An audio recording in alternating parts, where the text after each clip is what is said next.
You got like 15 people trying to watch your channel right now, bro. Nice, yeah, I fired it up. Okay. Okay. Let's see. Dom running like 5 minutes late. That's okay. You must be doing some Final Fantasy stuff. Just one more dungeon. Just one more. He's in the middle of a cutscene. You know how? Just one more. It's one of those story dungeons that you have to watch 30 minutes worth of cutscenes. Yeah, man. In, yeah. Oh my god. Listen, it's an acquired taste for sure. It's an acquired taste for sure. Like it's doing that with a pug is awful. Because like half of them will leave in the middle. I know, and then she screams at you because she wants jelly beans, and you're like, Scribbles, you're not allowed to have jelly beans. We've talked about this. And she's like, I tasted them, and I'm never gonna forget. Give me the fucking jelly beans. She knocks stuff off your desk and farts all over the place. Yeah, it's the worst. Wait, your dog has object permanence too? What? He said trying to do it with a pug. Was that not? No, that was exactly what I meant. Oh, okay, okay. All right. Okay, cool. All right, well, we'll wait for Dom to discuss the sadness. A lot of sad things have happened in the last couple of days. Someone had bad aim. That was really sad. And then Shannon Doherty, my least crush of all teenage girl crush things. She passed away. Still mad respect. Richard Simmons, we lost him. And then that one. Yeah, and then the stuff that actually affects us, like the really sad stuff. So, but I'll get the Factspiration question rolled out real quick.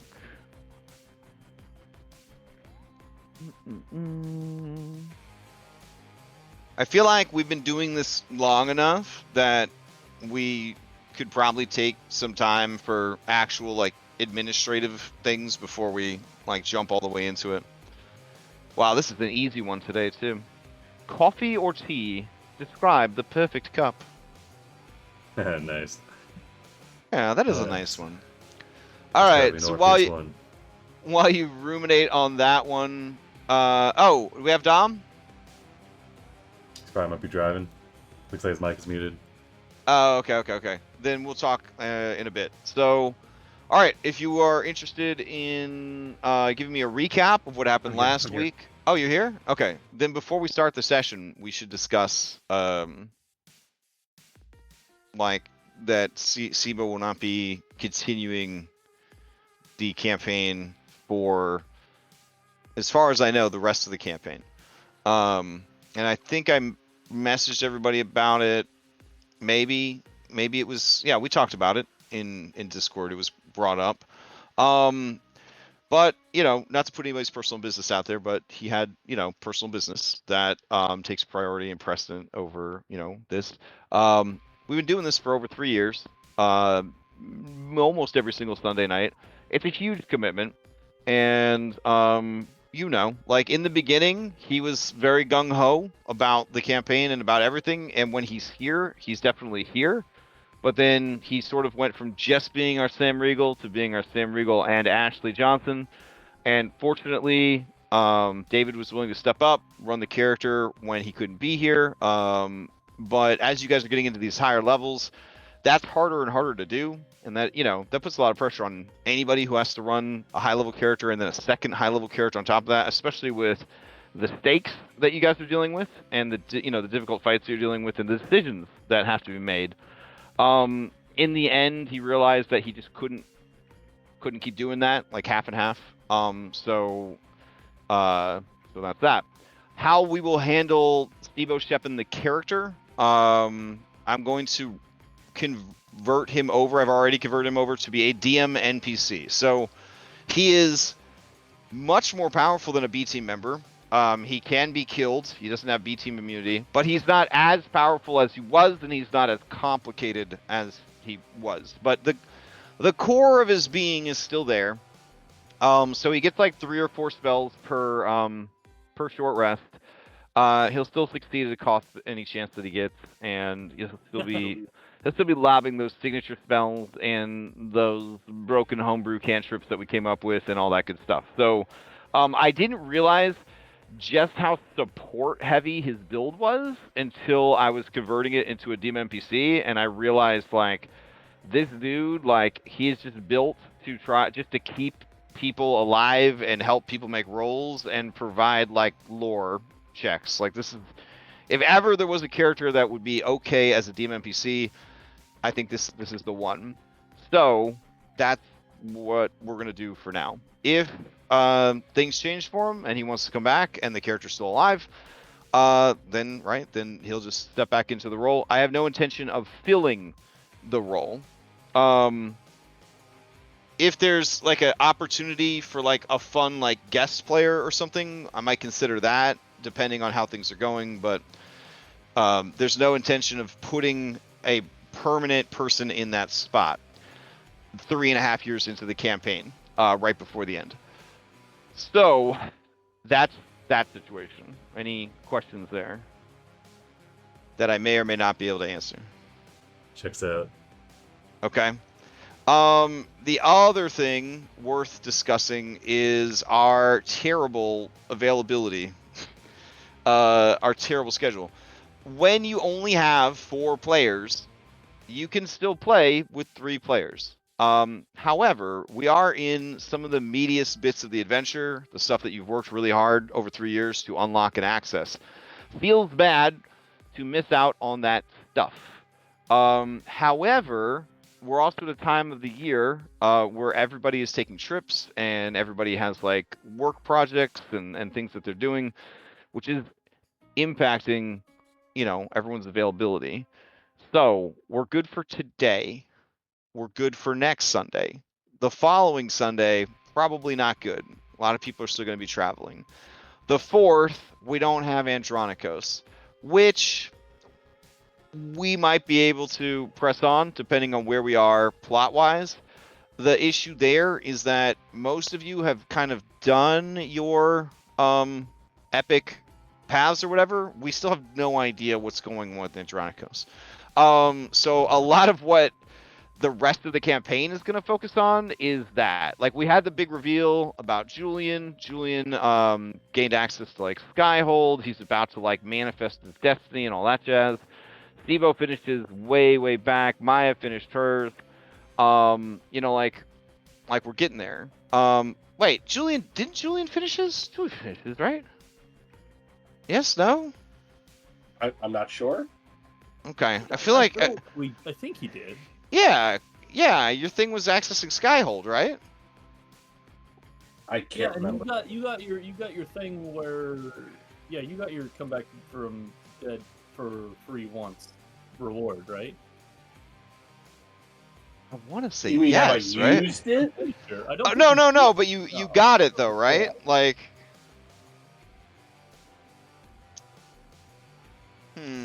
I know we talked about it. I don't remember if he got it though. I know we talked about it when we went to Skyhold, but I don't know. I don't remember if we, because I know everybody else got there. Like, it seems the theme is you get a chance to not die.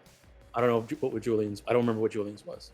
Okay, all right, just checking. Anyways, Maya's is done too, right? Like Maya and Sibo. Yeah, Maya and Sibo 100%. Oren's is sort of done. But anyways, what I'm trying to say is everyone's going to be completing those arcs like as we go, and so missing like your own arc completion would be kind of shitty. So we just have to be cognizant of that. If we're in a place where like, we could probably get through this without Andronikos on the 4th, then we'd go. So we're gonna kind of touch and go on that. But when we get, ideally, I'll be able to join via Haley's laptop on the 4th. Oh, okay. But that's Okay. assuming that everything at the hotel is working right and there's not been any weird wrenches thrown in at the last second where I have to go and have to help tear down something or something. Okay, like that. okay. But Gotcha. So what you're saying is on the 28th. On the 28th, for sure, we break the scythe. Roughly 15 minutes before end of game. All right, let's see. No, And then, but Daybreak, we're not playing Daybreak at all. Won't be able to do Daybreak. Yeah. Okay. All right, and then somebody else can't do Daybreak either, so we're gonna cancel Daybreak because of the situation you guys have put yourselves in. Okay, great. So then we're almost 100%ing it. That's the situation, right? Yeah, of course. All right, so then we have no David for 3 weeks after that. I think it's 3 weeks. Okay, and then we have no Maya during that 3 weeks. It looks like. So that would be the 11th, the 18th, and the 25th. You and me, Andronica, let's go. I will say the 18th. There's a chance I can show up. I'll let you know. Okay. Because the party is on that Saturday, which is the 17th. Oh, okay. There's a bunch of family going to be down here for the party, and they like the party. And Sunday is another day, so I'm probably going to be busy that Sunday, but I'll see. Okay. I'll let you know. So, a couple days in advance.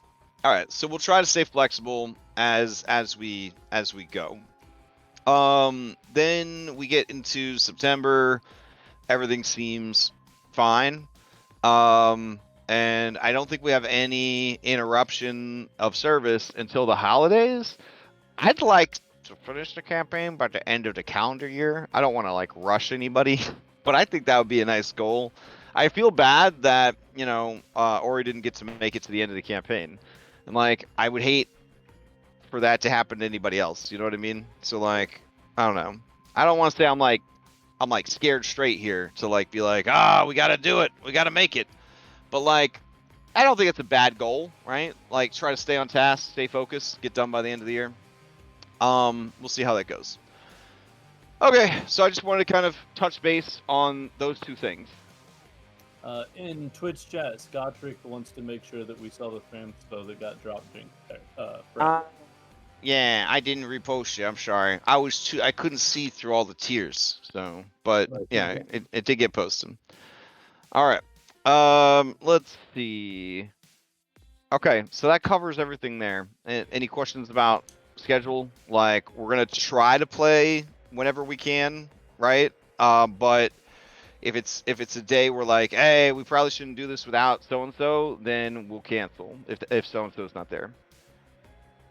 All right, cool. In that case, would anybody like to give me a recap of what happened last week for a recap inspiration of Demon Inspiration? That can do all the things the Demon Inspiration can do, but doesn't count against your 3 for your character. If you're interested, roll d20 in chat. We got a 2 from Julian. Going once, going twice. All right. Listen. All the bad rolls in the maybe not. All the bad rolls in the universe were used up this morning. So I hope. No. We don't want good rolls. I don't want 20s right now. Oh, fair. No. This is going to Maya. She beat me. Oh, she beat you. That's right. Okay. Oh yeah, 2s and the 5s. Okay, they looked a shame. All right. Maya, what happened last time? That's just upside down too, Thank you. Okay. Maybe that's why reading's so hard. No, that's crazy. All right, keep going.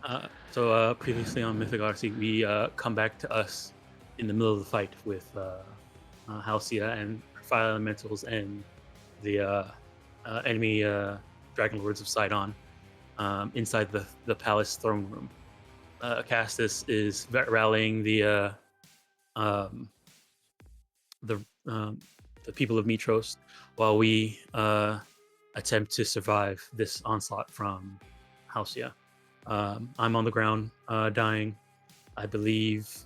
Who else was? I think Julian was okay. He was flying up in the air.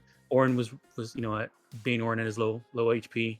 Sibo had just came in from a portal into a wall of fire, and Andronikos was holding his own against Halcyon as she tried to kill him. The fight, continued. The fire elementals going off and being a nuisance. The Dragonlords trying to hold her on against the other Dragonlords, and Castus continuing to rally Mitros. At some point, I died, but didn't, and I had a small chat with Thylea in that process. I believe Andronikos also died, and maybe he had a chat with Thylea as well. I'm not sure what happened there. But we miraculously, at least in the eyes of Halcyon, are still alive, even when it didn't seem like we should be. And in her desperation, she tried to escape to the king and use him as somewhat of a shield. With in our persistence through death, we got up close to her and thought we landed the killing blow. But she also has ways to defy death, and in her desperation, she decided to burn out her spark of time to send us somewhere. And so we were sent somewhere. As we drifted through time, we felt, at least I felt, the presence of some primal evil pluck us from time, out of time. And we found ourselves inside a red mist temple on top of a red mist covered mountain. There are trolls, the stench of death everywhere. Looking around, we see a large, very, very huge man sitting on a throne with a very long white beard, holding a hourglass in one hand and a giant scythe in the other. Sensing the presence of this person being nothing good, and with the knowledge from Sibo, realizing that we are somewhere in some other dimension, plane of existence. We're not in Thylea anymore. I believe he said we're in a place called Hell, not the Underseas. So I'm not sure I've ever heard this place. Anyways, the person sitting on the throne said we smelled or felt like someone who he's been looking for, somebody he wants to grab, capture, torment, or something or other. Eat. I'm not sure. Ain't nothing good. We've kind of surmised that feeling he feels is Thylea. He sent the Thylea on us. Specifically, he smells it on Julian and Andronicus, considering they have sparks within them. He sort of gave us an ultimatum as we went back and forth asking questions, learning about who he is, Kronos, and kind of who we are, mortals from the plane of Thylea. He gave us an ultimatum that he would send us back, but we must swear an oath saying that we will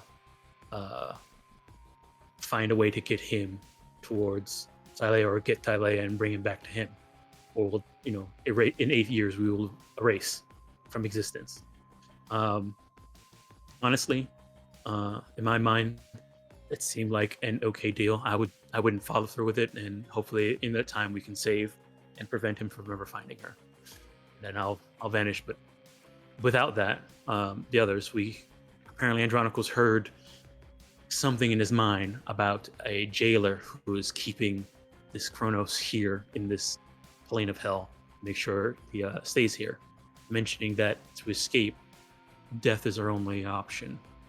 And hearing that and figuring it out, not wanting to really swear an oath because we know that's always been a bad idea, we decide to kill ourselves to make sure we escape from this place, seeing where that leads. That was a good recap. Go ahead and take your recap inspiration. All right. If you would like a Bardic Inspiration, it's a D12 Bardic Inspiration that lasts the whole session or until you use it. Go ahead and roll for this question. Coffee or tea? Describe the perfect cup. All right, we got an 11 from Julian. Going once. Going twice. Oh, a 19 from Maya. Was it a Queen Maya double feature? Going once. Going twice. All right, Maya. Coffee or tea? Describe the perfect cup. She's definitely a tea person. Okay. Maya's definitely a tea person, and her perfect cup is not too hot, so it's like it's kind of cooling off a bit, so it's more the hot side of warm rather than the cool side of warm, and she's more of a like hibiscus type of tea, herbal tea person rather than a black or green. If it's red, the redder it is, the better for her, I think. Okay. You may ask the same It's almost question. close to wine. Oh, almost close to wine in color or everything. Like a dark red. Okay. Wow. Okay. Oh, see, is that how Dom likes their tea? Is that? No, I'm a black tea person. Oh man, I'm a no tea person. All right. You may ask the same question of any willing PC or any NPC you've met during your journey. Julian, do you want it? I'm happy to answer. Okay. Yeah, go to Julian. Having spent time with the Lotus Witch, timey-wimey, walls coming down, all that business, I've had an opportunity to sample both, coffee and tea, and I have to say, coffee keeps it going. I do like my extremes, I do like my stimulants, and I do like my wine. So my ideal coffee, is dark and rich, little bit of sugar, but if it's the right sort of beans, the sugar cuts the acidity, but the full flavor of the coffee itself comes through without needing to go with any fancy creamers. Okay. Nice. Yeah, there's definitely a window in that tower where the DoorDash guy drops things off, like for sure. So. Oh, most definitely. Yeah. All right. Excellent. But David takes his coffee like the wolf from Pulp Fiction. Lots of cream, lots of sugar. Nice. Yeah, I mean, I don't mind if my coffee is actually ice cream, you know what I'm saying? But like, I do like all kinds of coffee. So, I like my coffee the way people like me, changed until it's barely recognizable for what it used to be. Marketable. Yeah, right. Oh, right. The Forge VTT for all your hosting needs. They provide hosting for Foundry. Let's move on. Okay, so I'll apply this Faxpo to you. There we go. Bloop. I don't know. Maybe Peanut will get some sponsors. He's pretty wholesome. We'll see how it goes. He's pretty wholesome. I don't know, those uncovered arm tattoos, give the forefathers a conniption there. Well, I mean, Peanut's pretty liberal. I'm going to put it out there. He doesn't have strong political views, but he does believe in civil rights, which apparently is pretty radical. That My Pillow sponsorship's fallen through. Yeah, I'm not getting sticker wheel, that's for sure. Anyways, all right. Talking elephant just doesn't sit right with me. Yeah. No, I feel sad because I have worked with and gotten stickers from Sticker Mule over the past like probably 8 or 9 years, and that's who makes all my stickers, and like I just don't feel comfortable using them anymore after today. But hey, we're not gonna talk about that stuff. Anyways, let's get to it. Let's play some D&D. Yes, please. We left off and it's all dying. Yeah, that's a happy note to stop to. All right, let's see. Yay! The suffering has ended. All right.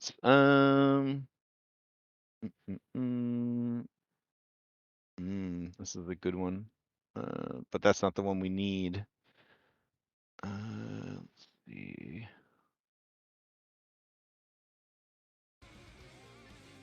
Here we go.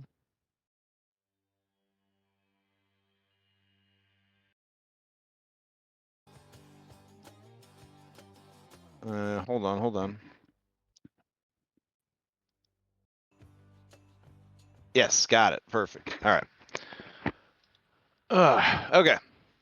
So as you guys snuff out each other's lives,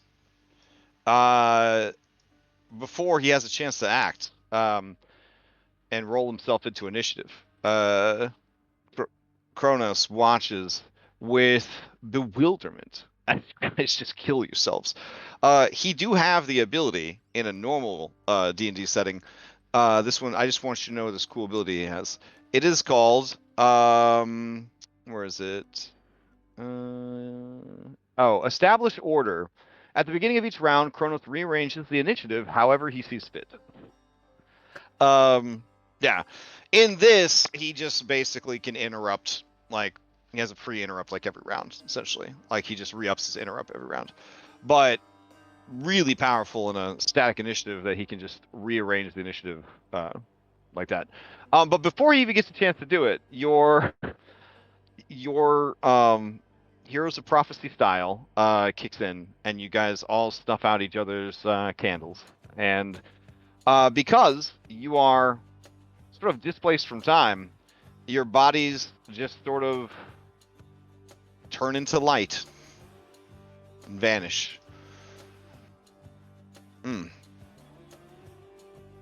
All right, so you travel through darkness for quite a while, and then you begin to smell the fragrance of flowers, and you hear the tinkling, watery sounds of fountains. And when you open your eyes, you find yourselves in a very ornate garden that definitely has a very Nether Seas underworld vibe. Looking around, you can see all manner of spirits sort of floating about. Much like the Nether Seas, the sky is simply a cavernous roof, and off in the distance you can see pillars of magma, both orange and blue, kind of falling from the ceiling to the floor. And then from this vantage point, you can kind of look down and see canals of this sort of ectoplasmic water that wind their way through a tiered metropolis of the dead. Oren, there ain't nothing like this in the Nether Seas. It's a little bit too put together. It's very put together. It's like when you're a kid and your mom's a mess, but you didn't know she was a mess, so you went over to a friend's house. Have you lived like this? Where the mom isn't a mess, and then you're like, oh, what is going on here? You take a bath every night? You know, like you eat at the table? Like what? Are you in trouble? Like what's going on here? Yeah, it definitely has a very orderly and structured vibe to it. I don't even see any purple. There is a huge dude, and he is very delicately trimming this this exotic fern right here. His back is to you. He's kind of stooped over, giving it his full attention with some trimmers. And he says, just a moment. And you hear a snip, and he says, I hope that's good enough. Well, there you are. Greetings. Welcome to my domain. This and I am called Hades. I am a god of the dead, much like your Lutheria. But and he has like a wry smile under his elaborate mustache beard combo. And he says, a bit more experienced.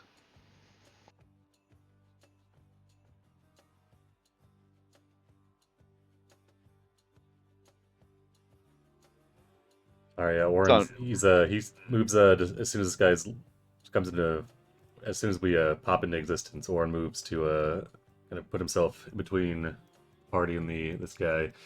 Looking around, listens to this guy saying. He says, "You would count yourself amongst the purveyors of, or you would count yourself amongst the guardians of death in Thylea? Oh, well, I don't really have anything to do with Thylea, though I certainly respect naming one's realm after yourself. How do you know of Thylea and Lutheria then? Well, I am a very organized man.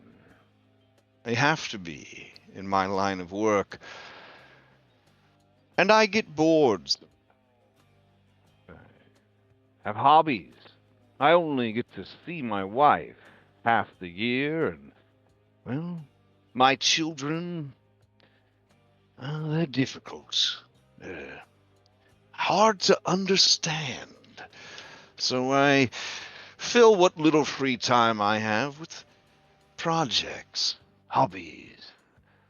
For a time, I took up genealogy. Imagine my surprise to learn of a sister, an older sister I never met, who went missing long before I was ever born.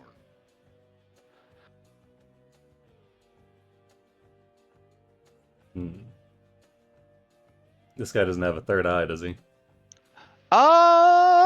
He does. Okay. Yeah, and fun meta fact, I didn't add that eye. That is the art from the game, bro. Yeah, no. Like, yeah. So as we see him, though, he has a third eye. Oh, he definitely has the third eye. Yep. Okay.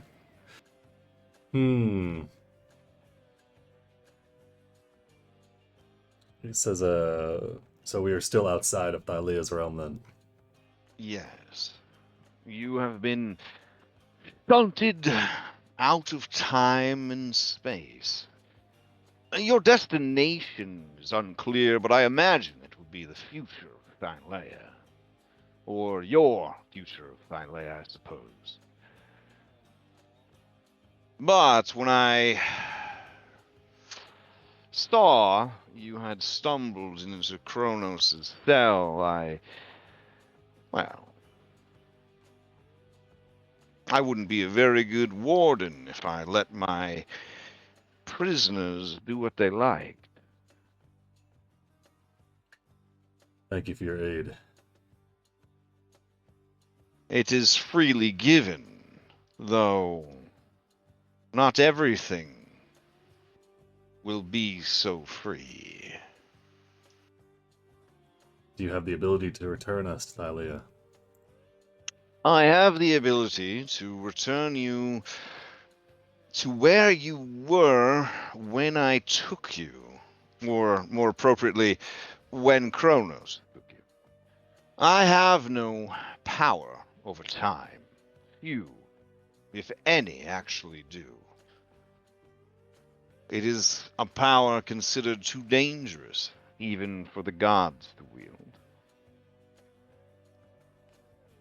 Many gods of death pretend to have power over time, but it is only that, theater and lies.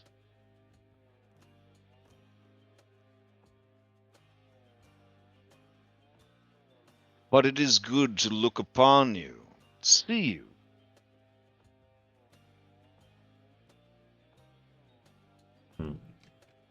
It is not often I am in the presence of anomalies of fate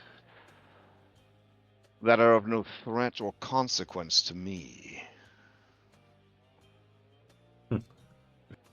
Orin bites his tongue. He looks around. He glances over at Julian and Maya. Yes, do you like what you see, Dreamwalker? Lutheria, Lucy, she insists I call her, he says it's all a bit much. I've tried to counsel her that your nether seas could see this sort of quality of life if only she would take the initiative. She took great offense to that. She has other duties to attend to outside of beautifying the Nyx. I am no stranger to being burdened with too many duties by one's family. He says in a very, like, I don't got time to be called out for doing my wife's gardening while she's away, kind of tone of voice.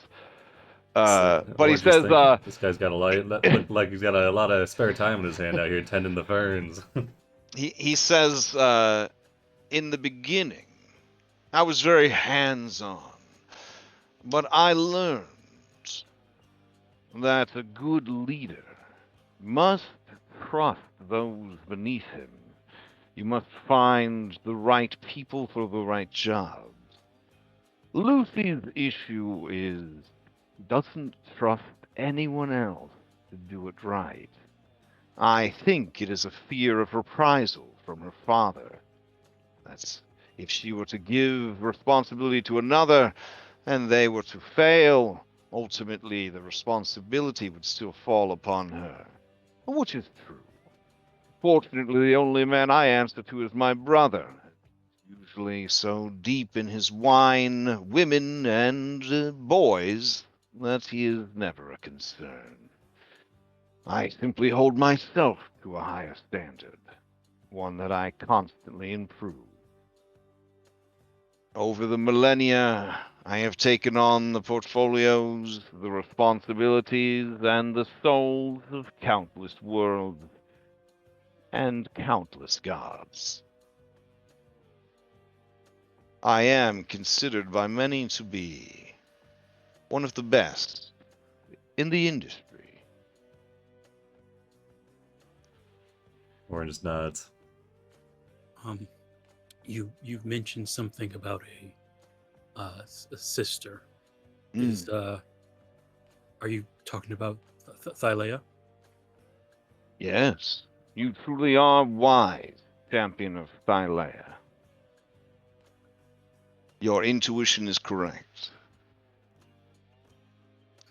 What that means that Kronos is your father? Correct. Kronos was a powerful primordial. That is to say, one of the first life forms ever spawned by creation.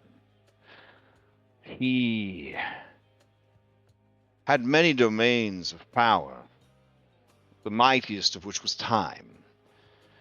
And using time, he set himself apart from all worlds and realities, and made for himself a den of hedonism, where he would incestuously breed more and more concubines, devouring any of the male children as delicacies. In the end, Thylea grew so frightened, so fearful, so desperate to escape his madness, his cruelty, the loss of her children, the fates that she had in store for them. Her shame at her own weakness and terror was all-consuming. But she was a beautiful and kind creature. And one such act of kindness to a mountain troll of great power and strength, a servant of Kronos, Kentamane. 1,001 battles he had fought and won, and the regeneration of those wounds had given him 100 heads, 100 hands. When he was injured, hurt, sad or hungry, he would go to her And even though all she knew from birth was cruelty, she had kindness enough in her heart to help him, to be there for him in a timeless realm of cruelty. He saw the plight that she was in, and he secreted her away.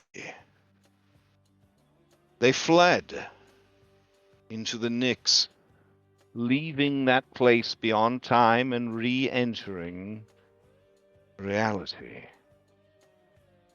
They ran for a very long time. But she grew tired, and she lay down to sleep, and Kentamane stayed by her side, loving her, protecting her. And in time, her dream became your world.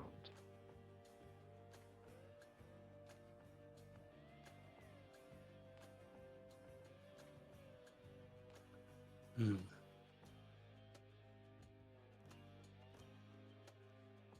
It is not so strange. Many of the demiplanes of the deep ethereal are simply the dreams of ancient beings who have forgotten how to wake up.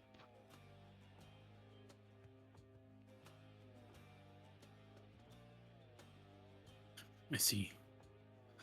Okay. My interest in her is more in friends of mine who went missing.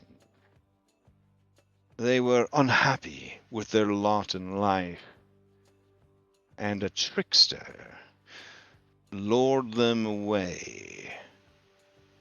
He had discovered Thylea and befriended young Lucy. He convinced her that her loneliness could be abated were he only allowed to live in Thylea with her. And oh, was that lonely girl who ever lived in the shadow of her brother eager for such a friend. And so she snuck him in, past her father, hid him from her brother, and in time he mentioned that he had more friends. Friends who were acquaintances of mine. Friends who were looking for something new. A world that had not forgotten them or turned them into sneakers. You speak of Prometheus. Prometheus. Ah, you have heard of this trickster. Yes. He is of the Celestials, but also of my blood. He has ever been a problem, a force for unwanted change, a rule breaker, a know-it-all. As he says this, Sivo kind of looks a little uncomfortable and kind of, pushes his book deeper into his bag.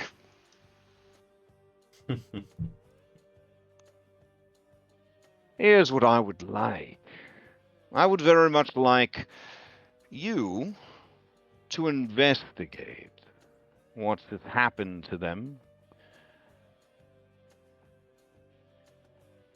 and Prometheus. That is all.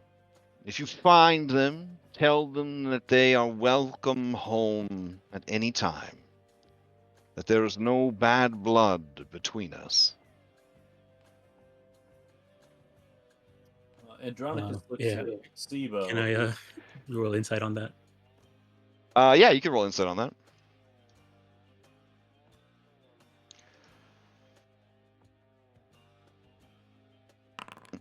Oh, Maya.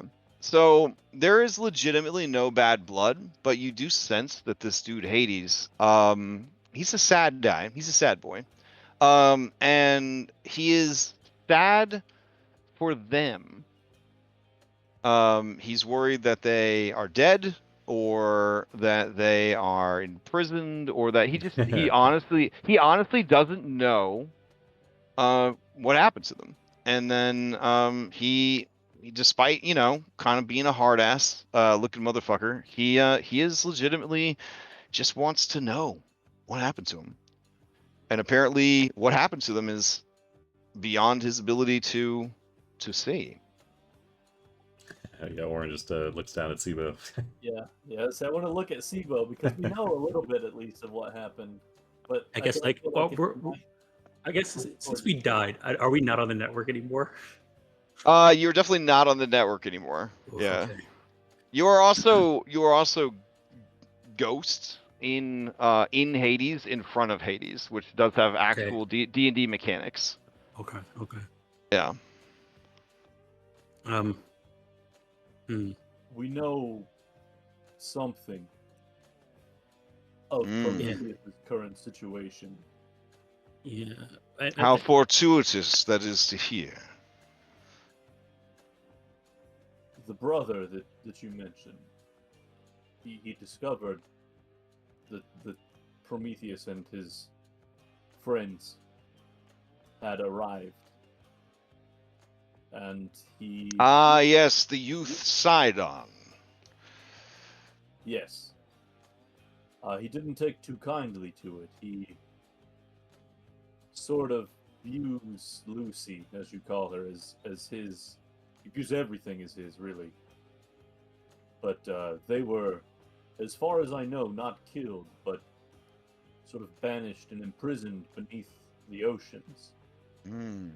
On Thylea. I believe a city was sunk, and they were imprisoned within it.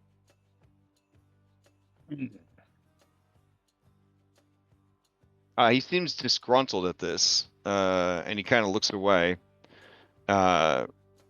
Maya and Oren, you hear him mutter something about a guy named Poseidon under his breath. But then he kind of composes himself and he says, "That would explain why they are beyond my sight.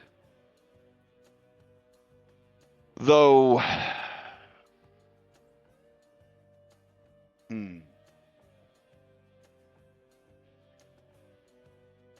you believe them to still be alive, then?" I look at Sibo again. Sibo nods. He says, "As far as I know, if they are who I think they are still alive." And he says, "Then it is simple.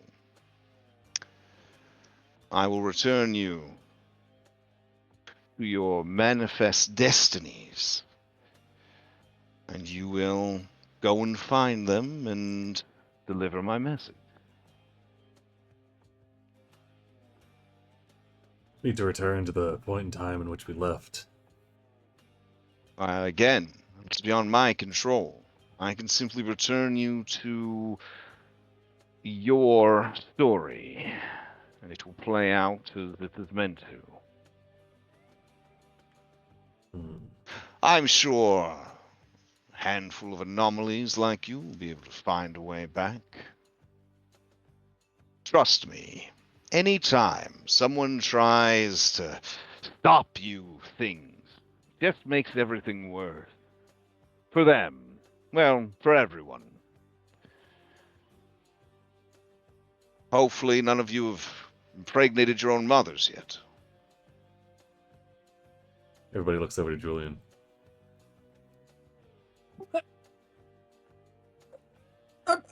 Not everybody, just I would not fuck my own mother.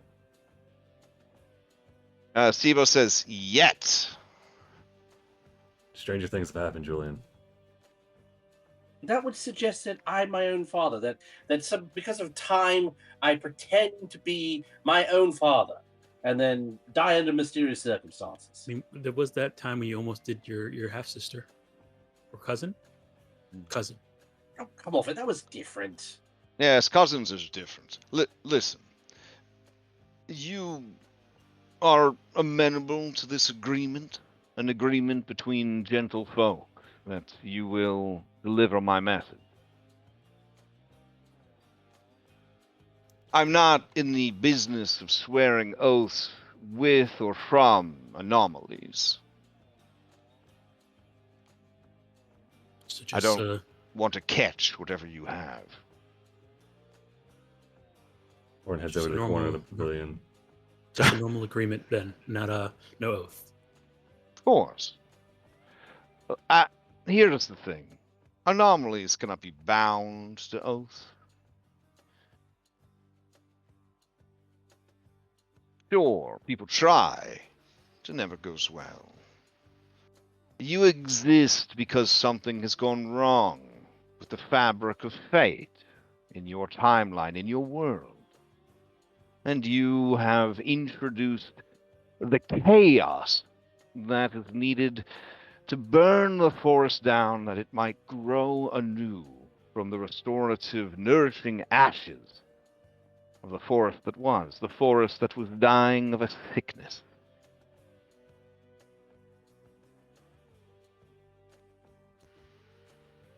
I've seen it many times. And I always try to stay out of the way.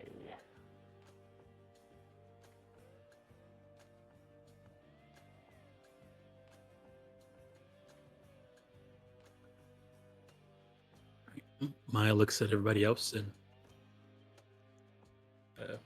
on Maya's face, she looks like she's think this is okay. Fine with me. But first, Orin's setting up his bedroll in the corner. We need about 8 hours. You need 8 hours to what? You are a ghost. You do not need to rest. I don't need to rest even when I'm not a ghost. But I need 8 hours to rest.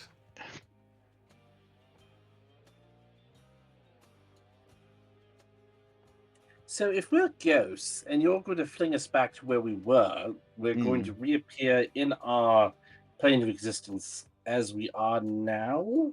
I would assume so. Ugh. Unless you attract the attention of a god of mischief or something, then you might end up your body switched or something. No, the only god of mischief in our plane of existence is not available at the moment, but that doesn't stop some other god of mischief from intervening, and just our luck it would happen.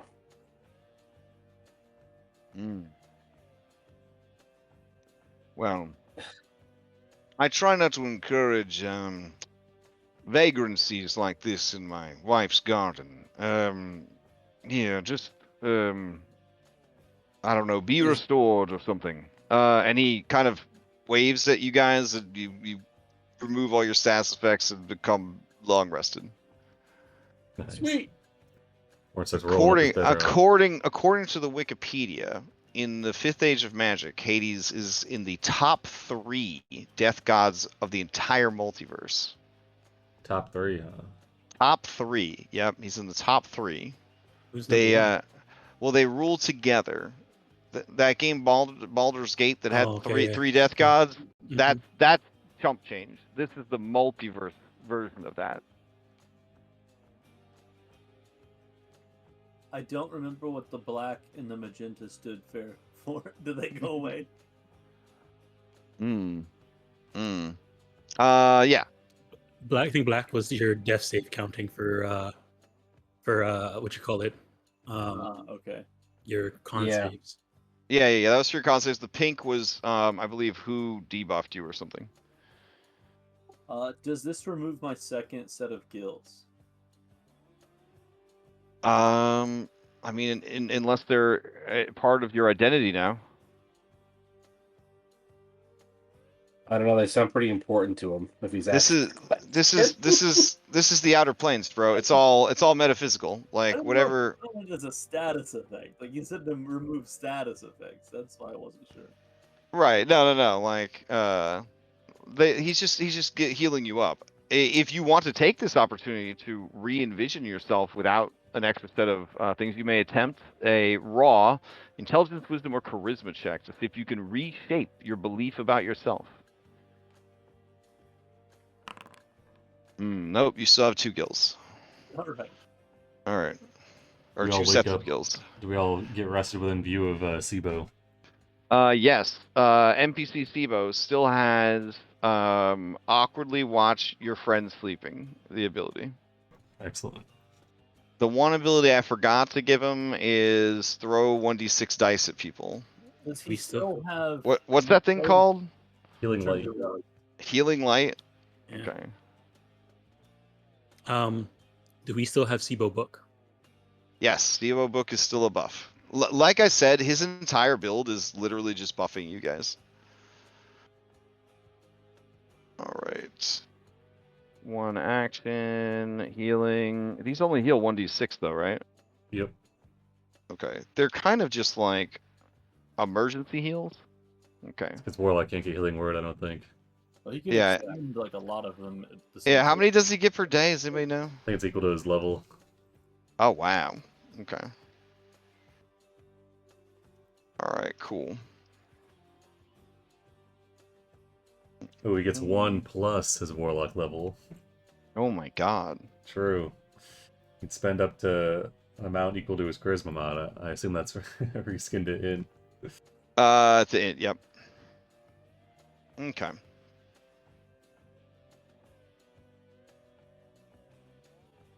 All right. He says, well, unless you have any questions, I'll send you back. I appreciate you taking the time and patience to meet with me, listen to my humble request. We appreciate you getting us out of that prison. Ah, and you, champion of Thylea, I have one additional task for you. Let my sister know that my father can never harm anyone ever again. I'll let her know.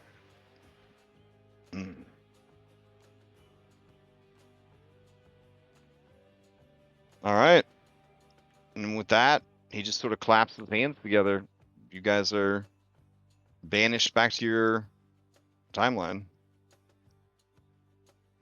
Noise. The guy was way too stable of a death god. We gotta get out of here. That was the one that I saw before. Give me goosebumps. I was going to ask about that, but he had a lot to say, and I didn't want to interrupt. Oh, you're gonna ask him like how are you so organized, bro? So you're gonna ask him? No. I was going to ask Andronicos if this was the guy that he had been seeing. You know that guy's got some skeletons in his closet for sure. He's way too put together. He's a death god. Of course he has skeletons in his closet. He's probably got some history of domestic and familial abuse or something. Or perhaps he's learned from the circumstances of abuse, and he's like, I'm not going to repeat the same mistake. So low key, I'm pretty sure Hades was the least problematic of like all of the Greek gods. Like he was too busy working. He's just working all the time. You know what I'm saying? Even what Hephaestus was like getting cucked all the time. You know what I'm saying? But like Hades was just trying to run a fucking prison. You know what I'm saying? Like he's just to do my goddamn job down here. Yeah, his most potentially problematic thing was the with his wife. But even that, compared to like every other story similar to it, is by far the least problematic. And a popular interpretation is that she did want to be with him, but her mom didn't want her to be with him. Yeah, that's a very popular interpretation of the story. So, anyways, all right, you guys hurtle through time and you will arrive in Mitros. Let's see. Sibo's intelligence modifier is what, a +5 or +6? His modifier is +5. Why? Okay. No, I'm just trying to math out what the temp HP is and all. Okay. I think it's his level, isn't it? Well, it's half his warlock level plus intelligence modifier, so it'd be 13, right? Yeah, it says right here, equal to your warlock level, not half your warlock level. Is it warlock level plus in? Yeah. Damn, 20 HP. Yeah. Then. It's almost as good as a low-level artificer. No. It says equal to half your warlock level plus your intelligence modifier, not equal to the level.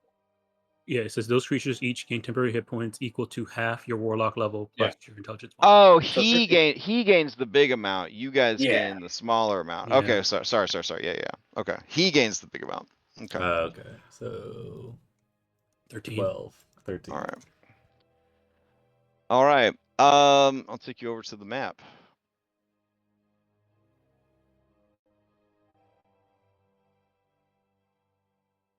All right. So you arrive, and you are in a sort of outdoor pavilion, kind of thing. It's like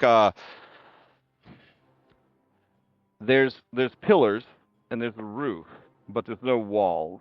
It's sort of like a walking garden kind of thing. Everything is definitely scaled for large or huge creatures. But there are accommodations for medium-sized creatures as well. It seems to be like an outdoor memorial or like museum, like park kind of thing.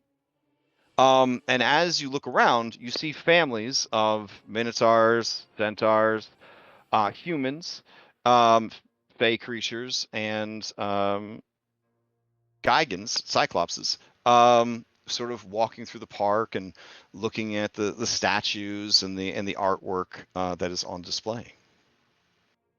As you look past the pillars out into the city of Mitros, it is unrecognizable.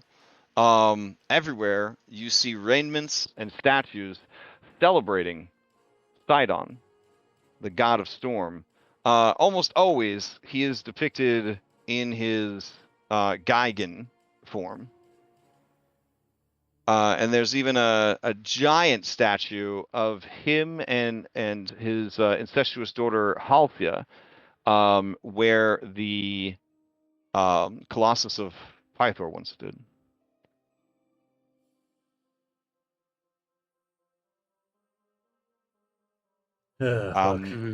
Everyone seems to be living a great life, and the weather is perfect. Looks like we didn't win. 2 questions. When are we, and how the hell do we get back? Oh, let me see. I got you here. I got you. Find a newspaper stand. Hades said there's very few gods that actually have time magic. So. A friendly Cyclops walking by says, "Oh, what was that question, friend? What did you ask?" Oh, terribly sorry. I was just asking the date. We've been traveling so far, I've lost track of time. Oh, sailors! Indeed. You have the look of adventurers about you. Of a sort. Of a sort. Or were you mercenaries? Hoplites? All of the above. I see. How goes the war against Themis? Or I'll just glance over to Maya. It's said that they're about to surrender. The casualties are high. They've built mountains of the corpses of those obdurate women. A pity. Some of them would make fine wives.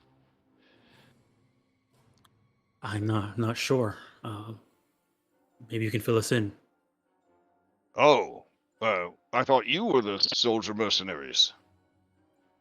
I guess you're not at the front lines. Yeah. Oh, where have you been this whole time? By the way, it's the year 888 of the new era. I mean, obviously.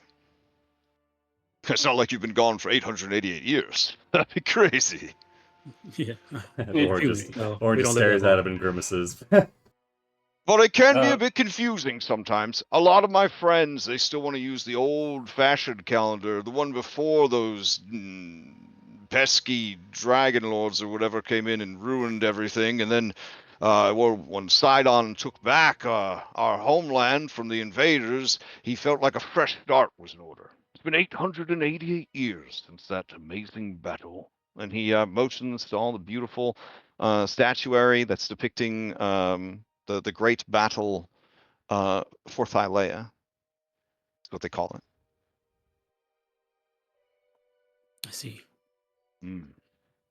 Yes, there. Oof. That one always gives me the creeps.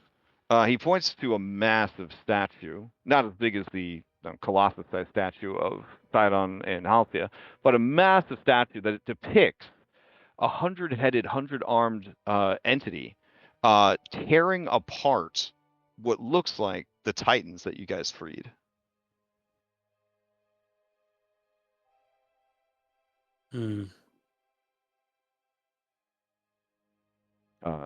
Yeah.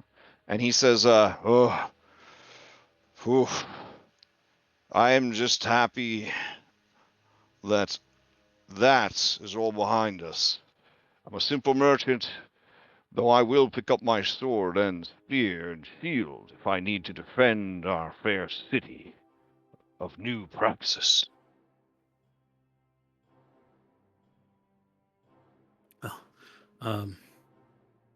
Really? Is there any greater city in the world? True, the Oresians hold on, but they pay tribute. And that's what matters. Of course. The regions have always been a stubborn lot. True. But formidable warriors, and who knew that their city was actually a giant robot? That was tricky when the wars against Oresia really picked up. The entire city got up and started wrecking. Oh, yeah, that was pretty crazy. Yeah, who could have forgotten that? Am I right? That robot sent a lot of good soldiers down to Galaran.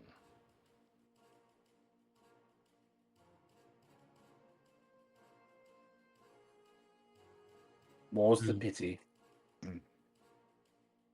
Well, I've talked your ear off. I'm sorry. I have to be going. You said you were a merchant, right? Where's your shop at? My shop is down in the Harbor District. Okay, well, maybe we'll stop by before we get on our next boat. I buy and sell exotic hides and leathers. Okay, I'll keep that in mind. Okay.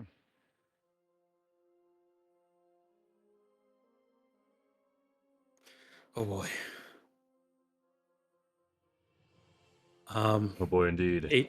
800 Maya, years. it's at this point that you hear the laughter of children, but the children are the size of you and Oren and Julian. They run by, laughing and chasing each other, and you realize, Maya, this might be the first time you've ever seen Cyclops children.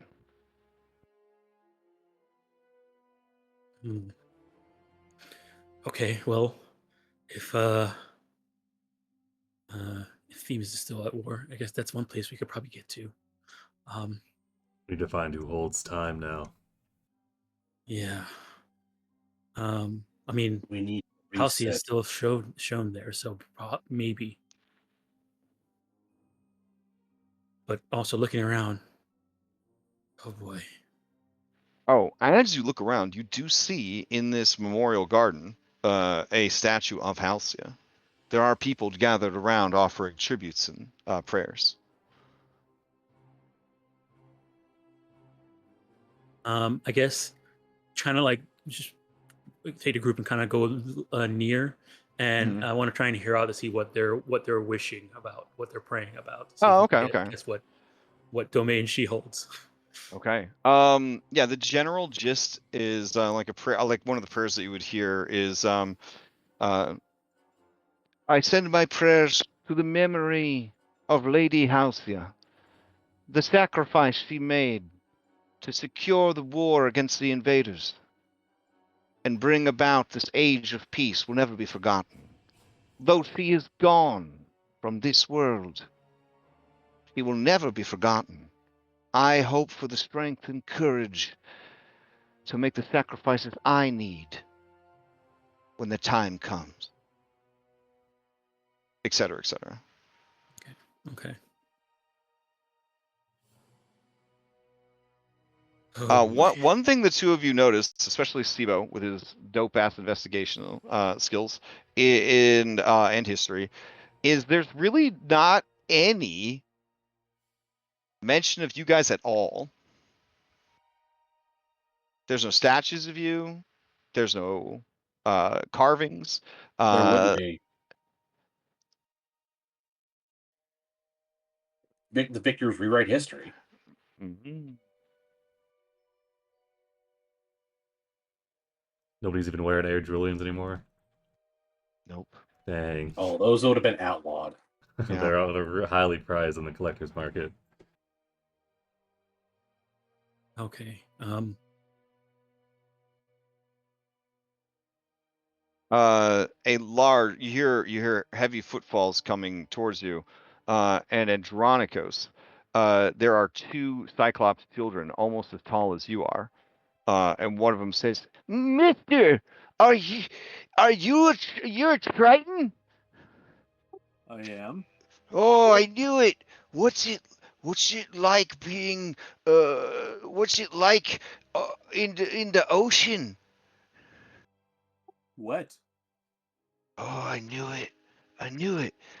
Oh, hey, I wanted to be an elite Marine when I grew up, but he says he can't. And he points to someone that might be his brother, question mark. He says, but my mom said I could be anything I want as long as I work hard enough. Do you think I have what it takes, mister? I can hold my breath for 10 minutes. I don't have to hold my breath ever. Oh, is that a requirement to be a Marine? I'm not sure. Andronicus. Well, sorry, Oren, you know that it is a requirement. So. And hold your breath forever.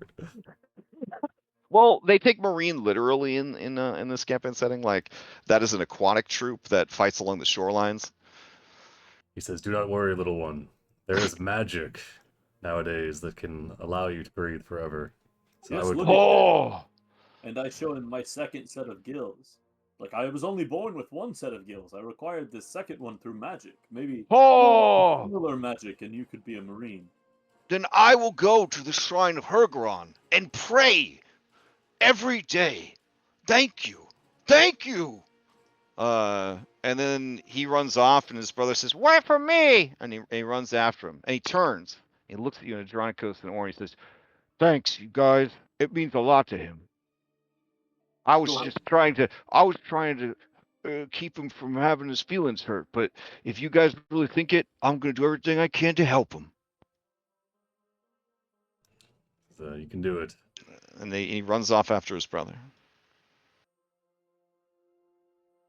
There is no art of Cyclops children in existence, and I didn't feel like photoshopping any. So just theater of the mind what a Cyclops child looks like. So you just had another Cyclops come back over, but smaller, scaled down. He still has the beard and everything, the tattoos. Yeah. Yeah, I mean, like a dwarf. Yeah. Like a dwarf. Listen, one of my favorite games of all time is Shining Force, because one of the characters in Shining Force 1 is a dwarf, but he's so young, he doesn't have a beard yet, and it's adorable. So just want to throw that out there. Child soldiers. Japan's really into that. All right, so I'll stop bothering you guys with these slice of life moments. All right, so Hergeron's water, the ocean, it seems like. Alcia's gone. Galaron controls the underworld, which begs the question: what the devil happened in Thylea? Mm-hmm. Oh, well, that's Sibo says, well, that's easy, and he points, and you see a statue depicting the what it says is the fall of Lutheria, mistress of treachery, and it shows her being bound in chains by Sidon and Kentamane.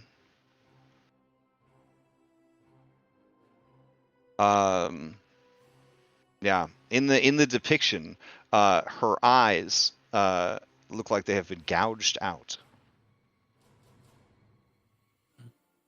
It's pretty good work for a statue. Okay. We have royally screwed up if it came to this. How the bloody hell did Kentamane get woken up, and how did he side with Sidon? It's probably a lie. It's probably a lie.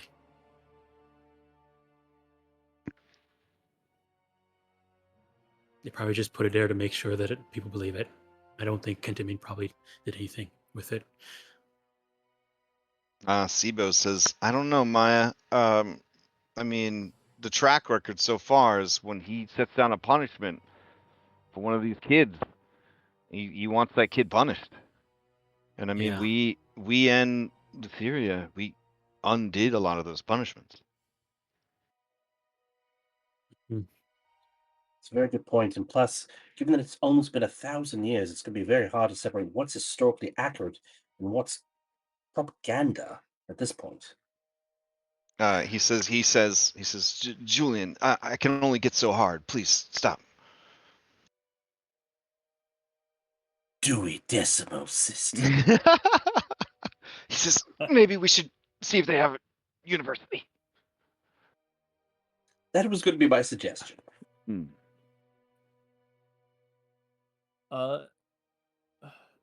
What is? Do we see any like other humans about? Or yeah, no, there are humans. There are not. You don't see any elves. You see very few dwarves and halflings, if any. Any tieflings? Yeah, you do see. You do see tieflings, which not like a ton of them. It's not like a fucking fifth edition Sword Coast situation. You spot one adventuring party of 5. They all appear to be rogues. But it does feel pretty cosmopolitan. I dare say more cosmopolitan than Mitros when you guys first arrived, when they were dealing with like slavery and everything else like that. Okay. But it does seem that the humans that you see are definitely second-class citizens. They don't seem to have the same wealth and the same status as everyone else. And I mean, that's just the accessibility of the city in general. Everything's made for large creatures. Okay. We could make it to a university. If we ever need to leave the city, I can always tree stride us to someplace. Hopefully there's still a tree on Thylea that I know. On Themis. Assuming it hasn't been cut down or moved in 888 years. There's also on Skyhold. If Skyhold still is hidden. It isn't supposed to be like this. He's insane. He's shown himself to be insane. Why is this place prospering? Well, it's Why prospering. There still settler races here? I mean, it's been 800 years. Oh. They bent the knee, I suspect. Yeah. From what we knew of him, it shouldn't have mattered. They should have been, according to his own doctrine, wiped out anyway. But here they are. Well, all the reason for us to dig into what happened.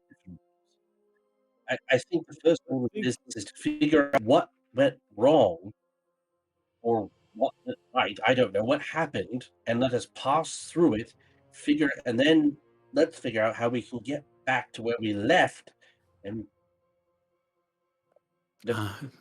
stop it all from happening. Although this doesn't seem terrible, not gonna lie. I'm wondering if this is how it was before any of the settlers arrived on Thylea. I don't know. Probably not. The humans were the settler race. Elves and dwarves, and I mean, as far as we know, there was a lot of conflict, but again, the victors write the history. So for all we know, it could have been lies written by the humans to justify racism. I mean, honestly, we don't know if I there's mean, any other. Siba would say. I mean, even the neither Victor wrote a terrible history. We spent days deciphering all of the fake histories to come up with the history that we have, and now there's more history that we have to figure out. Was there were there native humans here before there were settler humans also? Nope. Sort of, okay. Humans are an alien species. Humans, elves, dwarves, all the player handbook races are alien species. The only like species that were here were nymphs, satyrs, centaurs, minotaurs, sirens, who then got cursed into harpies, et cetera, et cetera, et cetera. I know one tree that should still be here. I think maybe some of us should go to should hit the books, and I think maybe some of us should talk to the people.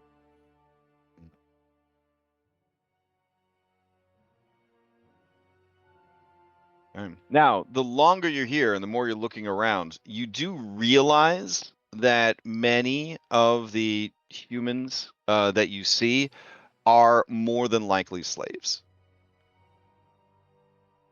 They walk behind their masters. They open doors for them.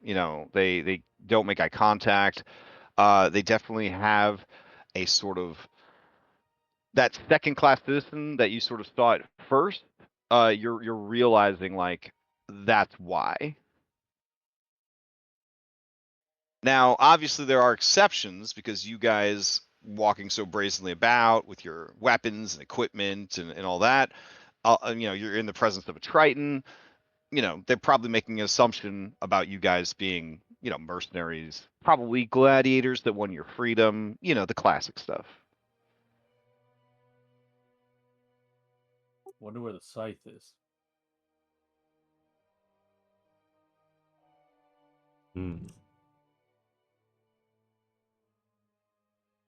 Titan's Bane. Yeah, there's a lot we need to find. Okay, I guess first things first, we should probably find a place to lay low and get a map of the city, and then from there see if there's any. Honestly, I'm not sure what if we go to like I don't know if the academy is still here. If we go to the academy and try and find out see what has happened in the last 800 years. That's a good point, though, Crash. Am I to assume I've unattuned from Titan's Bane at this point? Correct. Yeah. Yeah, you unattune of all your items when you die. So. Oh yeah, fair. Warren, who's just been, since Sibo pointed it out, staring at the depiction of Lutheria's downfall, just with a almost slack, grim face on his kind of a dark look in his eyes. He'll turn to the rest of you and say, I need to go to whatever passes for a temple to the damned. I need to go to a temple of Goloran. I assume there's one in the city. Are you sure you want to do that? I am. If Goloran sees you, then they'll recognize us. I doubt he's going to be hanging out there.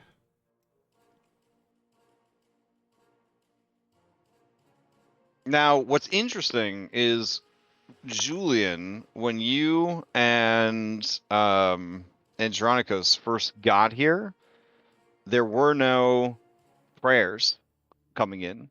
But now that you've been here for about 20, 30 minutes, you are starting to hear that murmur of, oh, if only I had been born beautiful.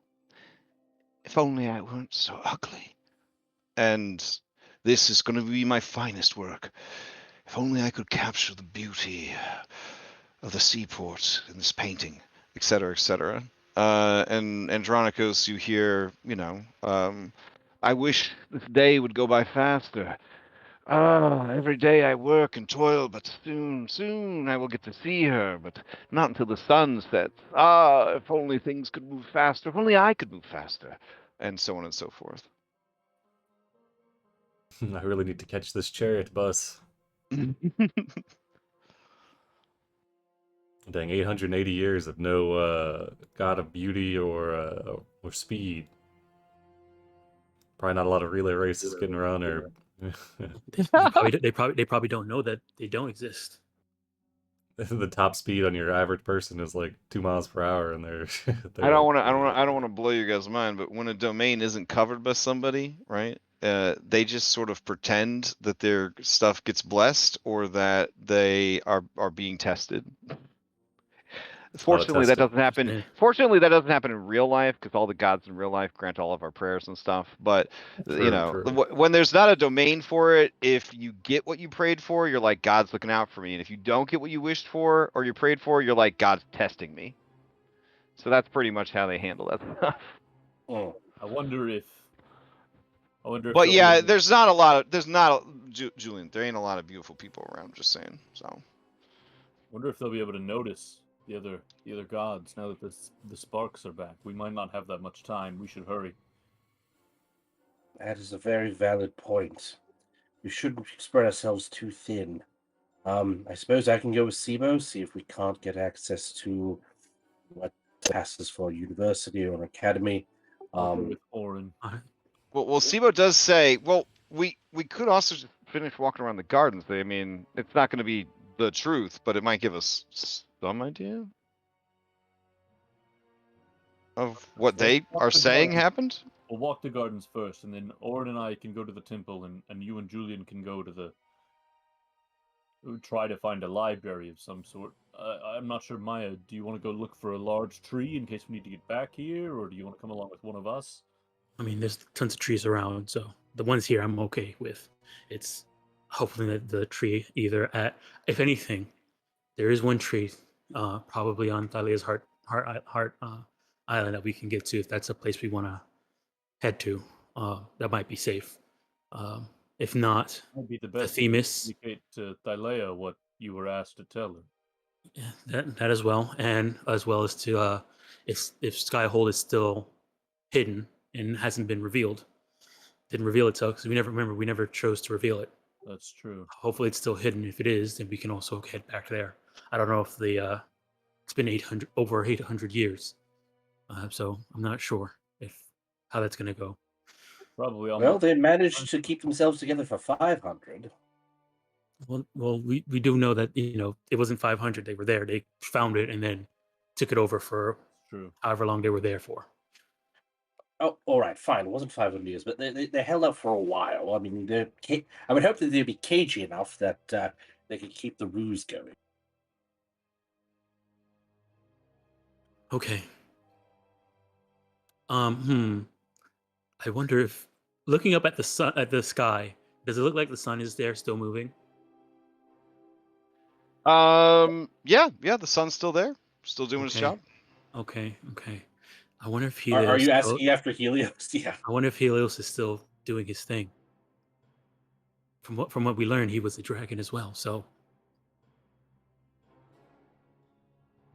maybe there's a new sun. Okay. I'm trying to think of what allies we would still have during this time. I don't think Helios would be considered an ally, but at least he's not an enemy. I don't know how Themis is gonna be after 800 years. I wonder what the fates are like. Oh my god, my mother's been on that fucking tree for almost 1,000 years. There's that too. I wonder if we can if our deal still works. Also, where is the rest of the 5? They might be at Skyhold. Worse situations, I would have to guess. I mean, if they were able to escape, they maybe took refuge at Skyhold.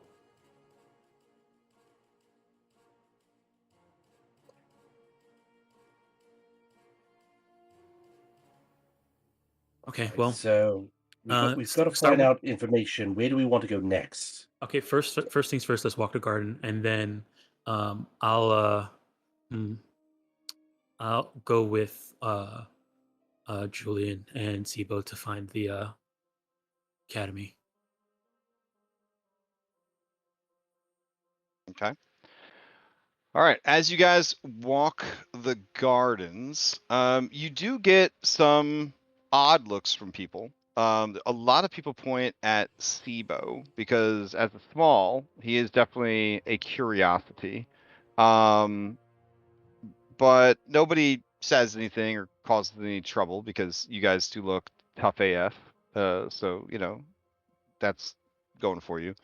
And for the most part, they give you fair distance as you sort of explore. You do overhear them just having their slice of life conversations, and it's not too unusual from what you would normally hear in a city like this. People, enjoying the gardens, talking about their day, their industry, that sort of thing. So the highlights of the tour, Halcyon, faced with opposition from the champions of King Acastus, used her powers of divinity to destroy his defense and his opposition. She then crucified him high above the city for all to see. And it was this crucifixion of Acastus that broke the spirit of the city's defenders and its hoplite army. Things seemed like they were pretty well in hand, except that all of the dead from both sides were rising up in an army that was defending the settlers, those hateful invaders who took everything good from the true people of Thylea and held it in their iron grip for over 5 centuries before it was returned to its rightful owners. It was apparently Lady Lutheria, who history said always had a soft spot for these invaders and was willing to apparently betray her own kin, her own children, her own family, her own mother, to aid these creatures and possibly to overthrow Sidon's divine right to rule. Fortunately, Pentamane showed up right as monstrosities, hideous giants, likely made by Lutheria, arrived at the city and started attacking Sidon's forces. But Pentamane showed up and just whooped all their asses. Then he helped Hergeron and Sidon put down Lutheria. But when Sidon went to kill her, he was bade spare her, for a traitor deserves not the freedom of death. And then they were bound in Kentamane's chains and dragged beneath the earth, never to be seen again. The son of Sidon, Galaron, took up the crystal scythe, the mantle of death, and has managed those responsibilities in her absence.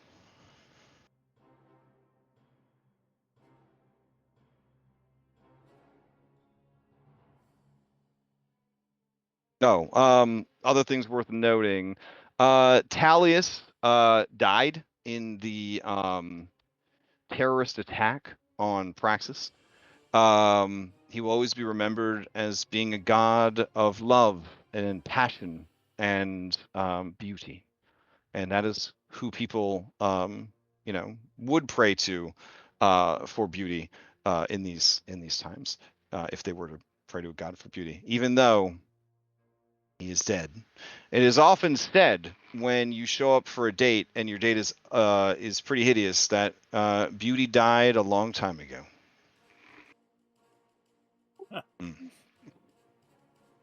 So it goes. Yeah. Arisia, all they have is their city, but their city is apparently a giant robot.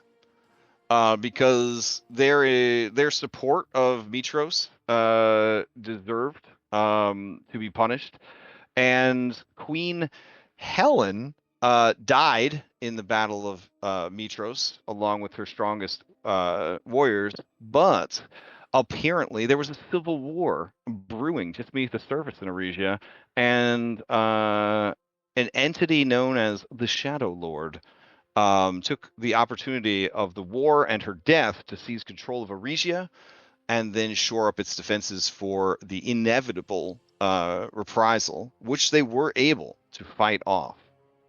They remain a free nation, but they do offer tribute and prayers to avoid war. Themis never forgave Sidon for the loss of his daughter, Yala, who died on the wrong side of history, and the death of their queen. I think her name was Darius, something like that.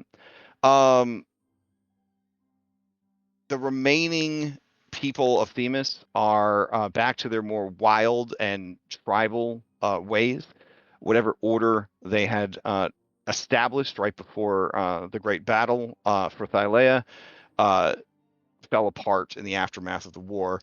But Sidon basically offers bountiful boons and rewards for any who go and cull the hateful women of Themis. The goal, complete genocide of the island. The people of the Indigo Islands, for their role in the defense of Mitros and their status as outsiders, they were all put to death. Those islands now serve as a trade post for the many, Sidonite cities that kind of dot the coasts and the islands of the world.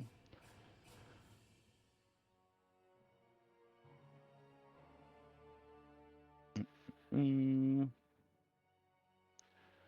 me see if there's anything else I'm forgetting.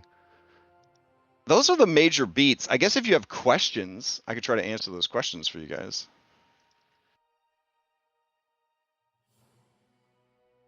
I'm assuming we don't find anything about what happened to the dragons in this. Yeah. So the dragons. The dragon Icarus proved to be a dangerous creature. It almost killed mighty Hergeron.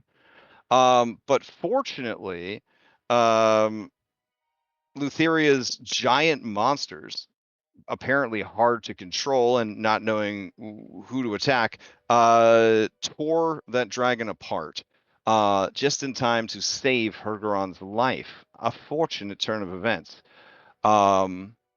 The other dragons that were present and allied with the people of Mitros, no one's exactly sure where they came from.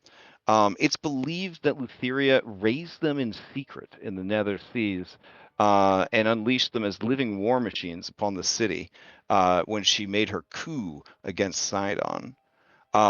Fortunately, the dragons were all killed except for one that escaped. He was resplendently beautiful and fluffy. Oh man. But the remains of the others can be seen in the Temple of Sidon, where they are basically their bones are pillars that hold up the mighty roof of the structure.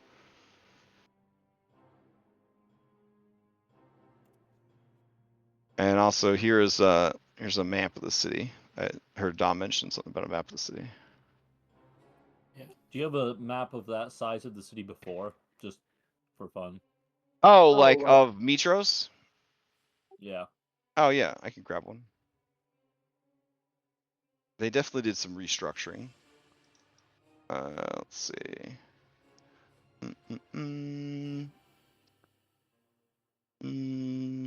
Where's Mitros at?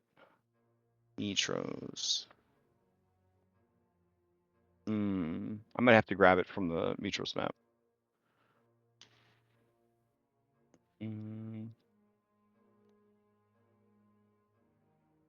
Are you trying to figure out what happened to your house? Damn straight. No.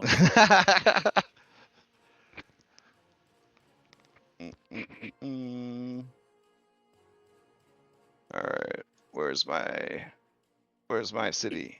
You know, Man, the new layout kind of reminds me of what you described how Yonder was. yes. Like maybe they wanted to get back to what they had before and forget about you guys. All right. Let's see. New. Elsewhere. New world. Here we go. So let me get rid of this. Paste in this. Nope, that is still the wrong world. What the hell? All right, hold on. I'm trying to remember which of the 15 Mitros folders actually has the city of Mitros in it.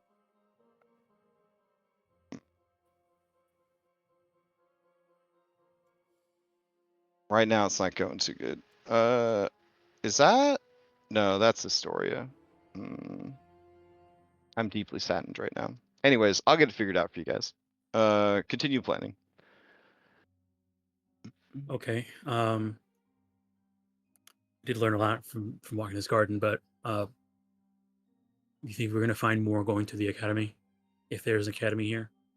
Honestly, I think they're gonna, with what we see in this garden, I think whatever's in the academy is gonna be set up to reinforce whatever we can see from this garden. There's always things you can find between the lines when there's longer sources. That's true.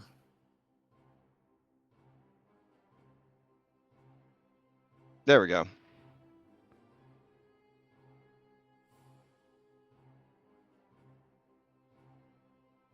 Here, I'll move this friendly Cyclops out of the way. Here you go.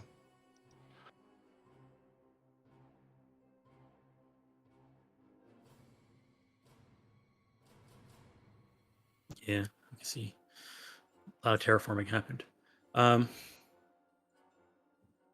Okay, well, also everything's blue now because I don't know. No, yeah, actually it is because Yeah, it's his favorite color because yeah, it's I the know. sky and the water. Mm-hmm. Storms and ocean. All right. Okay, I guess where do you guys want to go next? If we need to head off the town, out of the city to someplace else, we can. But if we're gonna go to the temple, try and find a temple to Hergaron, we could do that. Galaron. Or Galaron, or and as in the world, update to the world. The Deadfalls is now called Lutheria's Tears. There's a very big Sidonite city called Storm's Rest on the north side of the mainland. Oh, there used to be all up there, right? Well, there were attempts to build other settler communities, but they were always destroyed by Centaur raiders and Cyclops and stuff like that. Orin's Orin's early game hatred of those creatures is not unfounded. Like, yeah. Like, if you weren't like tight by like Astoria and Mitros, it was a struggle out there. It was a struggle. Like, there's lots of like small towns trying to get by, but like those are the only two settler cities besides Regia and Kalendos that really like managed to make it. Let's see. Regia is now called Starfall, and it is ruled by the Shadow Council. They renamed Fire Island Mount Halcyon. All of the lizard folk there were enslaved for their involvement in the protection of Mitros. The Indigo Islands were given to that one Minotaur warlord that I don't think you guys ran Baynor. into him. It wasn't actually Baynor didn't get his own island. Baynor pretty much controls all of this up here. Like he's living well, not anymore. He's dead. But what's this guy's name? It starts with like a Z. I'll have to look it up in my notes. Zakroth. So there was the enemy of Eregia who was brought in by Sidon to help with the war. Zakroth is a Nixian Minotaur, said to have fiendish bloodline. He and his descendants rule over the Indigo Islands out of a capital called Dustmarrow Keep. And those are the major changes. Oh, Yonder is actually a whole like thing now. It's like a big city, similar to New Praxis. Should we? So is you think Praxis just a city, or is it like a real tower? New Praxis does not have a tower in it. It is said that Sidon has a tower in the sky on a floating island. Well, fuck. Oh god dang it. Okay.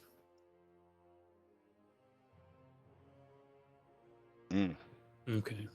Yeah, I guess rumors still persist that a witch lives in a mysterious tower in the middle of the desert on Scorpion Island. It is said that she can grant wishes, but that many who seek her out enter the desert young, and if they ever manage to leave the desert, they are aged nearly to death. Okay. That's another well, you know what might be an option of trying to get back to where we were is waiting for the next time the Island of Time shows up. Yeah. Also, maybe talking to Lotus Witch. We might get a less biased version of history from her. I don't know. Like, we look in the library first if we can find one. We might have to resort to temple records, but go to the Lotus Witch. I can recharge my glass tablet. That's true. It's been dead for weeks now. 800 years, I guess. Really? Are you that bent on playing? I didn't even have to hear it all, and I knew exactly what he was saying. It was fantastic. The internet censored him. Yeah. Hashtag not sponsored for sure. My champions, Julian. They need me. Hashtag willing to be sponsored. By AFK Journey, sure, but oh well. They don't even call me back. Oh well. Okay. All right, so Academy, do some research there. You're going to the Temple of Galaran. And Indeed. so, okay. Is there a key for the Mitros map there? I see the. Do they still call it Mitros? No, it's New No, Praxis. it's New Praxis. Now. This is New Praxis. Oh, okay. Yeah. This is what they built over the ravaged land mass that was left over when I mean they had fucking kaijus fighting here. It was pretty nuts. So yeah, they plus you got the domain of craft. You kind of just do whatever the fuck you want. So all right. Are you guys splitting up or staying together? Splitting the party. Oh man, get to the future, split the party. All right, beautiful. We'll wait for SIBO to reestablish the network, though. Yeah. Okay. SIBO will spend what 10 minutes ritually cast the bond. All right. You guys are back online. I put my hand in and I say, "Heroes of Prophecy" on 3. Actually, probably we shouldn't shout that. Never mind. Okay.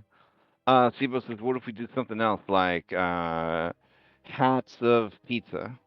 Hats of pizza. All right, We hats could just, of pizza. I mean, no one's going to remember Hero for Prophecy. I'm pretty sure that's been written out.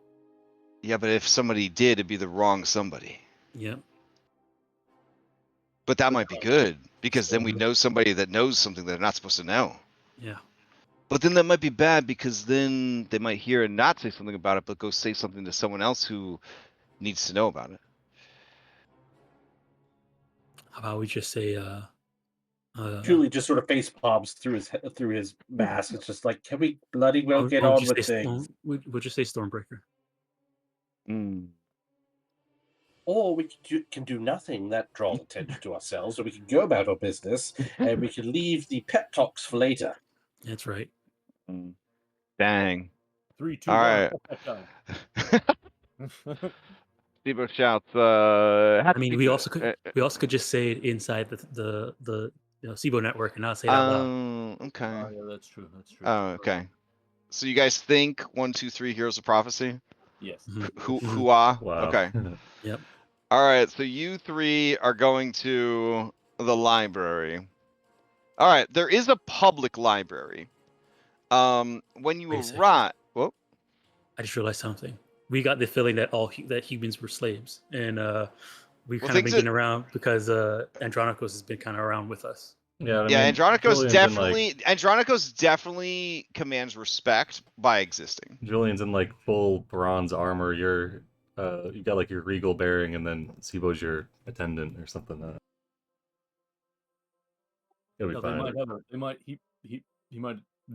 She might have a point. I do seem to lend some sort of credibility to the group. We're not. I guess since our goal is to get back in time, we're not necessarily pressed for time. So why don't we stay together? Okay. I think better safe than sorry, perhaps.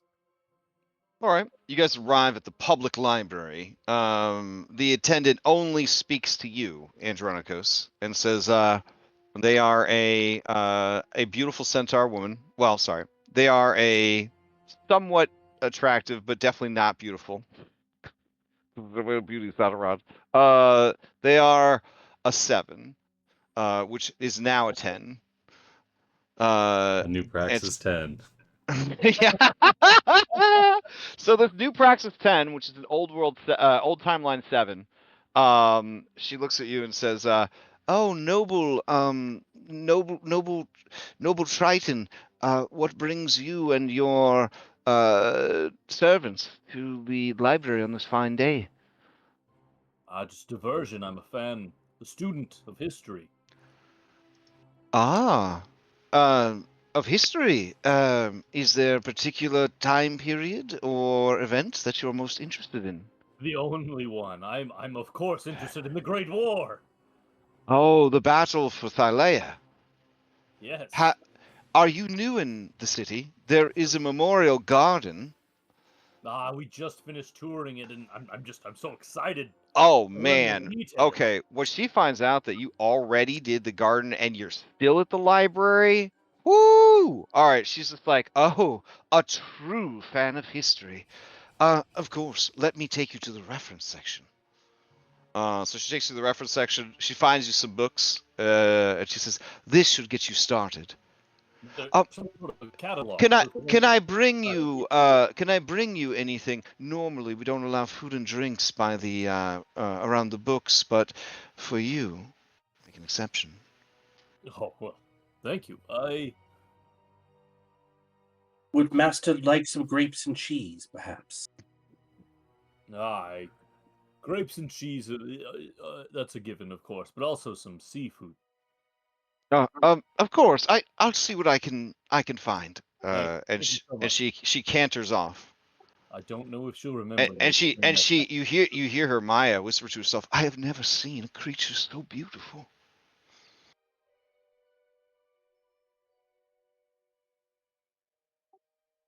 Because I mean, genetically, you were pretty handsome. You were a handsome guy back in the day, and now if a 7's a 10, I mean, oh my God, how are they even getting by? Like Chris fucking Helmsworth came in to the fucking library today.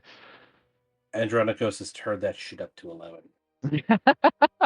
Blue steel, literally. Oh my god. Yeah. In her eyes, you just have like the Chad jaw and the Chad lips and everything. I mean, you're pretty close already. Look at Pretty this close guy. already. Yeah. He's even in grayscale. I hear that song now. Yes. I just saw your picture in chat, Oren, because I'm like deep in my notes right now. Incredible. Oh man. All right.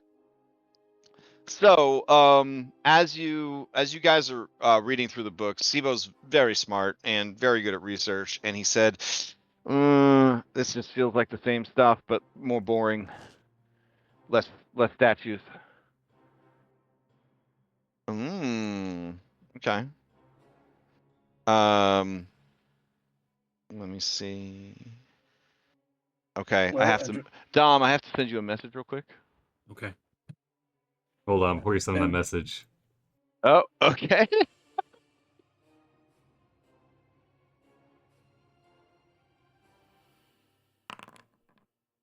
What was? Oh, is that a human thing? Yeah, exactly. Okay. So, Maya, I'm sending you a message. Okay. Okay. Andronicus, you Let me do do might be able the sway the Centaur librarian into letting us into like a restricted area or getting an invite to the proper library. This just seems kind of. I will be surprised if she remembers me enough to come back. But if she does, I did intend to say, "Oh, this is all great, but we're looking for something spicy. We wanna know the real details, any sort of first-hand accounts, that sort of thing." Over the Well, network. do you want to go use the lavatory and I pretend to be you for a bit? Over the network, Maya says, "Oren, where are you going?" Oren's gonna leave the network. Oh. Okay.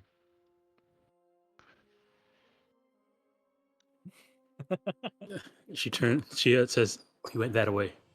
He's gonna phase through a wall, so I imagine Oh Oren's shit! pretty hard to track. All right, hold on. Let me update your message.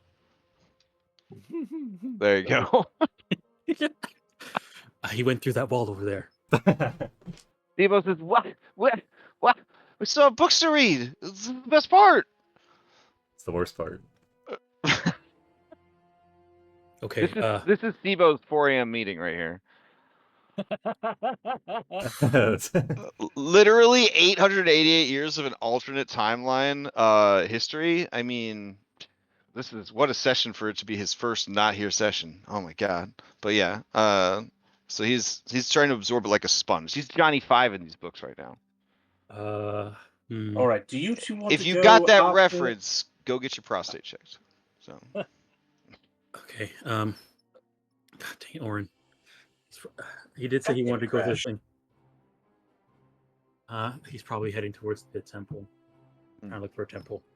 Do you two want to go after him, and I can step into the role of Andronicos for the time being? See if we can't gain access to the juicy stuff. Okay, that's a pretty good idea. Yeah. Julian, as the god of beauty and training, you do hear that lady praying that she has children half as beautiful as that fish man. She does seem to be a bit superficial.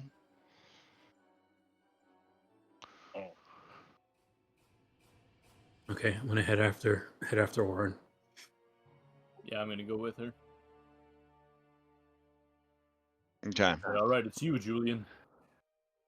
All right. I'm gonna be honest. Other than knowing where you think he's gonna go, dude's gonna be able to, with his walking through walls and all that kind of shit. It's got a head start on you. You guys have to go back out the front and all that kind of stuff. The city is big. It's crowded. I don't think you'd be able to catch him before he got there. I can go real fast, but I can't go real fast and stay with Maya. So correct, yeah. You'll have to A-trainer to pick her up for runs. I could while shape into the skyfish that I found right before we went to the city of Vitros, and I have like a 90 foot fly speed. Ooh, okay. Yeah, and I've got an 80-foot regular movement. Oh speed. damn, Oren. This is like 5-star GTA right now. What do you got for me? I'll PM you what he's Okay. doing.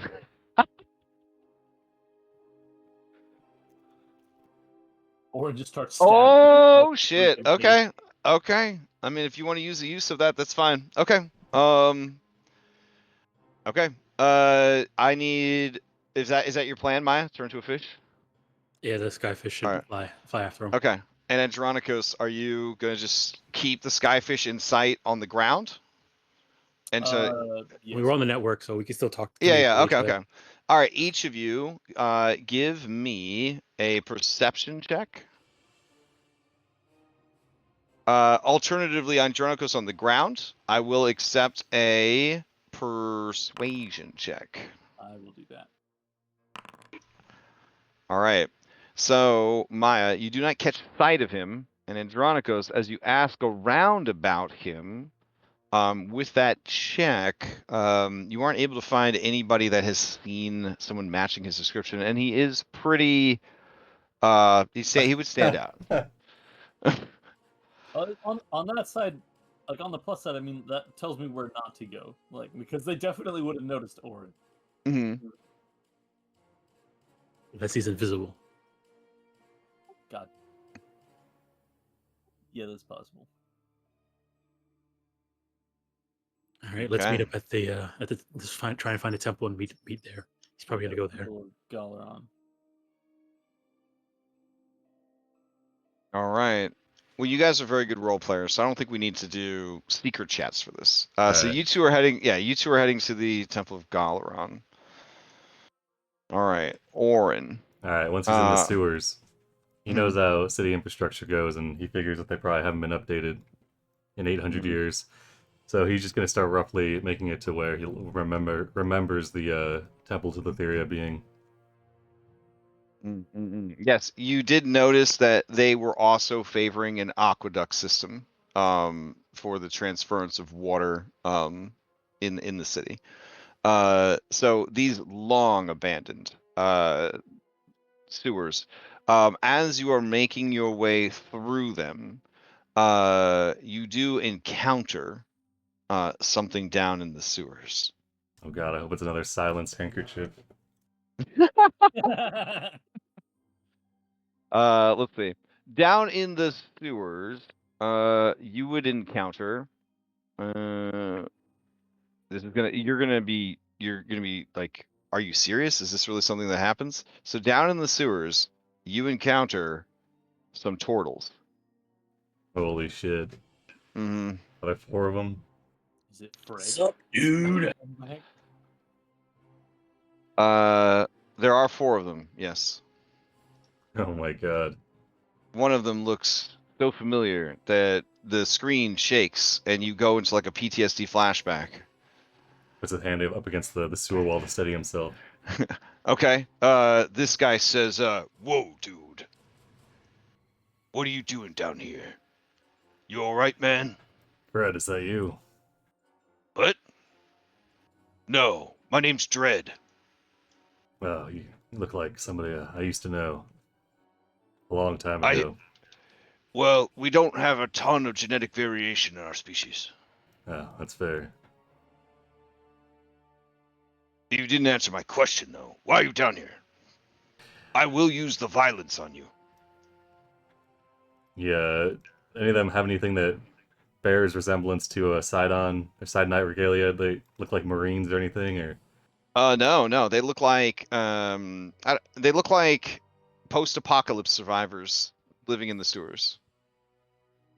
And you do, despite being a fighter, you have an incredibly high intelligence for a 5th Age of Magic character, especially a fighter. And you remember, when you were doing the museum tour, this right here. You remember hearing about the all of the people of the Indigo Islands were they genocided them. So I've got somewhere I need to be. What are you all doing down here? Oh, dude, we live down here. There's no safe place anywhere in the world for our people anymore.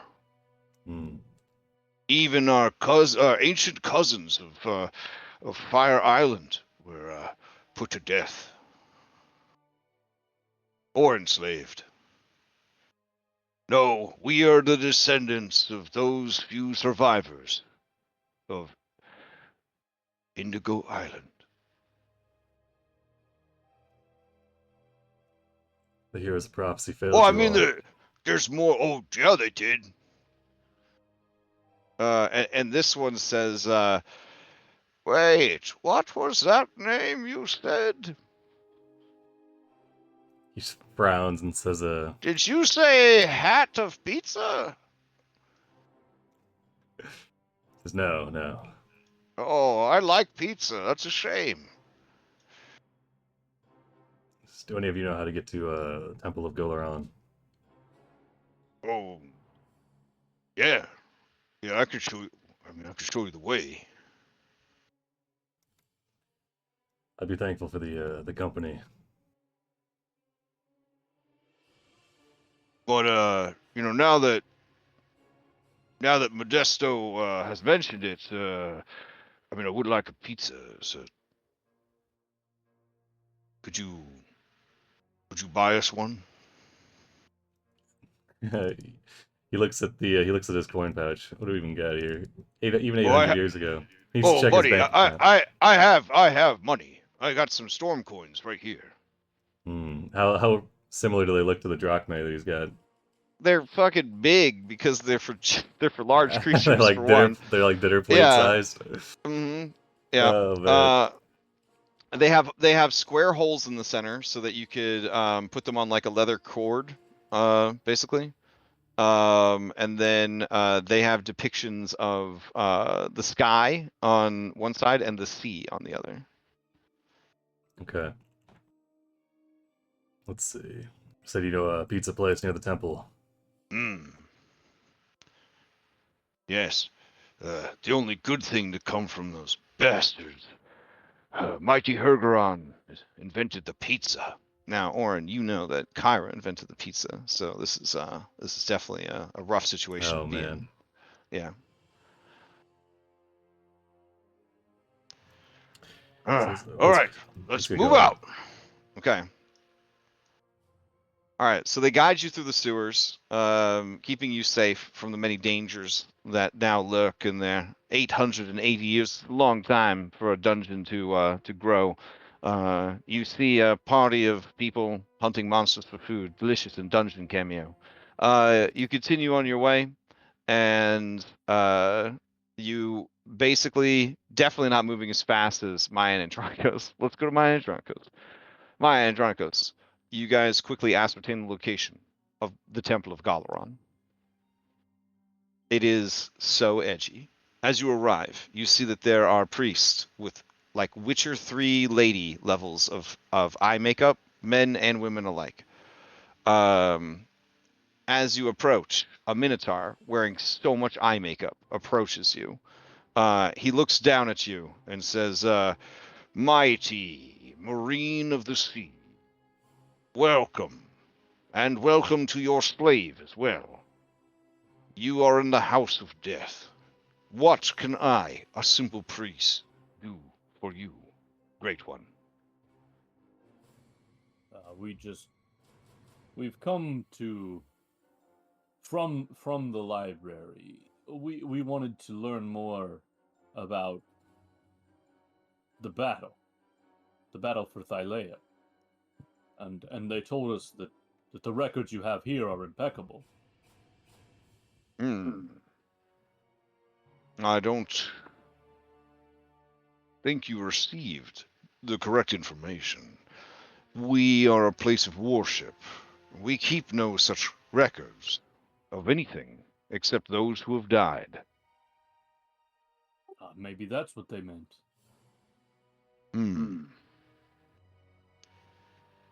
Who are you that you would ask this of us? For these records are not something made available to the public. I'm a Marine. Yes. I'm a Marine. I'm from a a noble Triton family.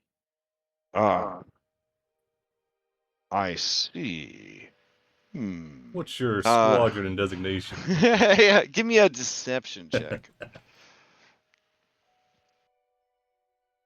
Oh, I'm apparently not proficient in deception anymore. Okay, so he says, you may be nobility, but I'm not sure why you would need these records. Give me a moment that I might speak with my supervisor. Kind of heads deeper into the temple. You guys are kind we of like. getting any of this over the SIBO network? I mean, that's. Yeah, Maya will inform me that we made it to the temple. We don't see Oren yet. He slipped us. It could be in disguise. Or hiding in a pillar, who knows? Oren in disguise? I've never seen Oren. As you say that, you guys are standing on like the entry way of the temple. You know, he greeted you at the door, sort of thing. You see a manhole cover get moved. You see. Wait, would you do that to save charges on your phasing, or? Yeah, you'll peek out of a manhole. All right, yeah, you see Orin peeking out of a manhole cover, Maya. There's 4 turtles crowded around him. I'm gonna pretend that I haven't noticed him. Okay, I guess one of the turtles points to the pizza place, and you head over there. Yeah, he nods. He Over slides out of it, then he heads into the pizza shop. Over the network, Maya will let everybody know that I've seen Oren. He's coming out of the manhole over there. All right, you see that the sign on the shop it says Kiki's Kiki's cheesy flatbreads, and there is sort of like a yellow lizard that's like a cartoon lizard that's like the mascot. It's like spinning a pizza on its claw. All right, he'll head up to the counter. Okay. Yeah, as you head up to the counter, a teenage minotaur. I don't have artwork of that. Just picture a very lanky minotaur, I guess. He looks at you and he says, "Welcome to Kiki's. What can I get you?" And you place the very strange order for the cheesy flatbread, I'm assuming. Yeah, I'll take the large Sidon Aroni. I'll make it extra large, actually. And he holds up he passes over the 3 dinner plate sized storm coins. Okay. And he says, "Oh, all right. Do you have a frequent customer card? I can punch it for you, sir." He like pats his pockets. If you don't have a card, I can sign you up for it today. Did the turtles? It would only take a couple of minutes. No, they don't have a card, bro. Nobody ever buys some pizza. This is the best day of their fucking lives. Or he thinks on it. He says, "Yeah, let's go ahead." Okay, so he takes down your name to add to their records. He puts down Dread. Okay. Wow, that's a cool name, dude. Are you some kind of mercenary? You got like glowing scars and stuff, man. He says, "No, I'm just."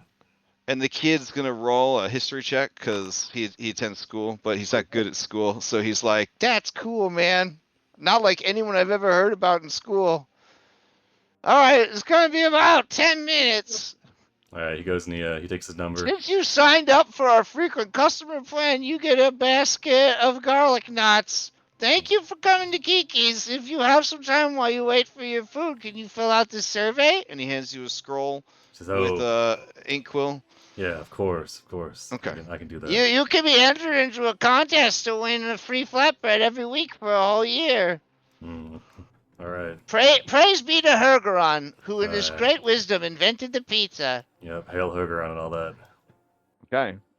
So he shouts the orders to the back. You hear some gruff sounds from the back. As he starts to walk away, he puts another storm coin in the massive tip jar. It's like the size of like a laundry basket. Yeah. It says New Praxis University Fund on it. He throws that in there. He goes over, heads over to the drink stand. Okay. All right. You guys just watching this from across the street? No, we walk right out the front door. Do you fill out the survey? Like, think about life changing that could be for these turtles. He doesn't fill it out. Yeah, I guess when Maya saw Oren like head towards the pizza place over there where she would have told Andronicos, and I guess Julian and Sibo would have heard this too, that he's at the pizza place instead over there, while the guy's like going back looking for his Yeah. So we just head over to the pizza place and grab Oren. Do we bail or do we hang out here, hoping that we'll at least get to talk to the supervisor? I don't know if we want to. Yeah, let's bail. Let's get some flatbread. Oh, okay. So you guys bail? All right. So you guys head over to the pizza place. Kiki's Cheesy Flatbreads. Okay. As you walk in, a teenage Minotaur says, "Welcome to Kiki's Cheesy Flatbreads. What can I get you guys?" You're never gonna believe this, but I'd like a cheesy We have, flatbread. we have a special on black olives this week. They're from Eurasia. Best olives in the world. Seeing the tip jar and the gigantic coins, Miley's gonna say, "We don't have any money over the network." I'm just looking. As you come in, Look, you what? Oh, I got you. Right over there. He points, and there's like a cutout in the wall where you can see a Cyclops tossing pizzas and making them. We're proud of our craftsmanship here. All praise to Hergron, who invented the pizza. As you come Every in, time I say it, I feel bad. You see Oren leaning against a wall, waiting on his order. He's doing that powerful Mitrean urge to lean against the wall. Oren, why'd you run away? He's got low charisma though, so that's how he's leaning against it. As he spots you guys, he just for a second it looks like he's gonna run, and then he shrugs. Says, "I gotta get in that temple, Maya." Oh, Maya, you look across the street back at the temple, and you see with the Minotaur is a very large woman. She must be half Cyclops because she has 3 eyes. And she seems to be looking around. And then the emo Minotaur, he's like looking around too, and he looks like he's kind of trying to explain to her like they were just right here. She gives him a stern look, turns away, and starts heading back into the temple. Yeah, we tried to get into the temple, Oren, but we wanted to do it. Yeah, we were in it technically, but they got suspicious. We were asking about seeing the records. I didn't realize they were so closely guarded. Over the SIBO network, if any of this has been picked up by Julian, he will say, "Did you suggest that you were doing some genealogical research?" Ooh, strong. That's what Sibo says. I mean, they wanted to know what my qualifications Okay, fair enough. were. That was the problem. I mean, excuse me. Try that again. See, over the SIBO network, SIBO says, "Did you say you need to do genealogical research? That you're looking up for your great ancestor, Captain Fish?" I mean, yeah. You probably could have. Now that I think about it, probably could have. I mean, I could have jumped in, but I was worried that me jumping in might make it worse as a. Yeah, as a filthy human. Okay. You hear "order up," and then yeah. Here you go, sir. I really appreciate you signing up for our membership, Mr. Dredd. And it looks like you filled out that survey. Yeah, I turned it in over there. Nice. If I can get 10 more surveys before the end of the month, I get a free battle axe. All right, you'll make it. Okay. He looks at you disappointed because he knows that you didn't actually fill out the survey. So. All right, but he did see you put money in the tip jar, so you break even. You break even. Okay. He's clutching the pizzas. It's just the urge to fill out Oren's survey form. Okay. So do you drop the pizza off with the turtles? Yeah, he walks back to Maya and Andronicus, says, "You guys should go back to the university. I wasn't planning on talking to anybody in there." What were you planning on doing? Going to the basement. Hey, dude. The pizza's gonna get cold. I gotta hold on. He heads over to the manhole cover. Okay. Yeah, the pizza disappears into the darkness, and they say, "Thanks, dude. You're a real hero." No problem. And he fist bumps him. Oren, we're a fellowship here. We're all here. So if there's something you want to do, you can let us know. We can help. Yeah, I didn't realize this was so urgent. You don't need to hide from us. We can help. He just What frowns. is it that you need to do? Trust us. I don't know. I just feel like I need to. Get into the temple. Or and there's a part of you that isn't really you anymore. It was her, and she's. I guess she's still around. But are you all right? Titans don't die. We know one that did. She wouldn't die. I don't think she wouldn't die. I think she's probably not being allowed to.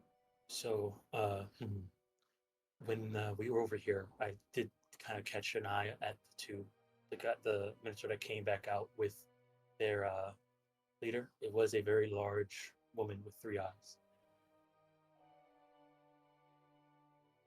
So maybe she's hiding. Well, regardless, I thought it'd be better if you guys handled the investigations at the university. I think the old dynamic duo probably has it. We'll help you out here.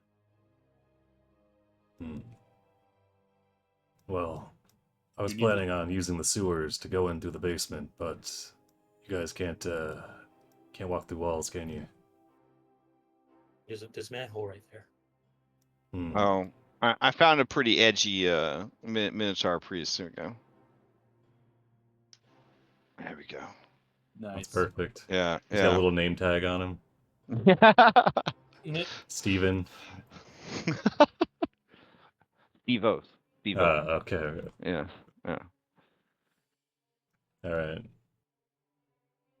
Well. Oh, well, I'm going to cut back to the library. So, Julian and Sibo, the 7 out of 10, modern day 10, new praxis 10, librarian Centaur, she returns with shrimp cocktails and a charcuterie board. I don't know if I'm saying that right. Shrecucci board of cheeses and figs and grapes, as well as some wine and some wooden bowls. And she says, "Oh, where did the marine go?" No, I would have disguised myself as Andronicus. You actually. Oh, okay. Yeah, So I burned a spell okay. slot to turn into Andronicus. Ooh, okay. So never mind. Yeah, as she returns, demurely, she begins to place the things down in front of you and says, "I see you've sent your servants off to find you more reading material. I can help in any way I can as well." And you hear her prayers in her head. She says, I wish I was beautiful enough to catch his eye. He is so handsome."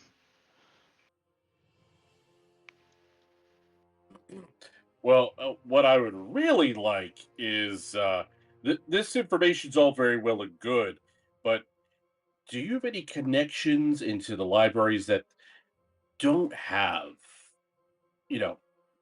public access to get to the really rare stuff that I'd really like to stick my teeth into it? I'm really eager to read up some more as much as I can. Well, there is a private collection maintained by the Academy, but that's a members only thing. Members only. Okay. Are you a member? I will roll. Let's see if she's a member. I give her 50-50. So odd, she's a member. Even, she is not. She says, "I wish." Well, surely, given how well you maintain this library, you must be in the know, be in the inner circle of someone who does have access. Perhaps you could introduce me. Yes, I suppose. I have an inspired idea. What if we met with them for dinner this evening? I know a place down by the water. It serves amazing seafood. Now, what sort of place is this? I mean, would my servants be welcome? I want to have them on hand in case they say yes, Oh, you can come. Are there I wouldn't want stables? to upset anything. well, it's definitely an upscale venue, but yes, there's a place for servants. Though Okay. you and I and my friend would have a much more intimate place to sit. And she places a hand on your shoulder, or goes to place a hand on your shoulder. But if you're using disguise self, that may be a problem. Well, I mean, I was wearing Adam as Oh, extra okay, armor, okay, so okay. I don't know if that like Oh, okay. bulks She me says, up a yeah, little. yeah, okay. So she says, are you made of metal? I suppose it makes sense. I thought you just had a rare coloration. It's my training regiment. I'm just always rock hard. Oh my God. She fans herself a little bit and says, yes, my name is Callisto, and I would love to meet with you for dinner. Callisto, what a wonderful name. I accept your invitation. All right. Yeah, so she gives you directions and the name of the place, and yeah.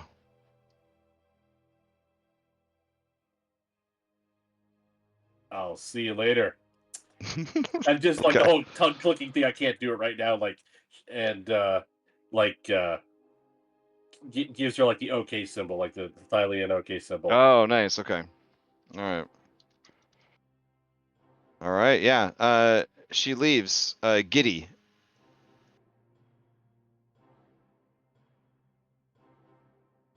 Mm. Um. So you have time to burn. Do you and Sibo just keep going through the books that are on offer?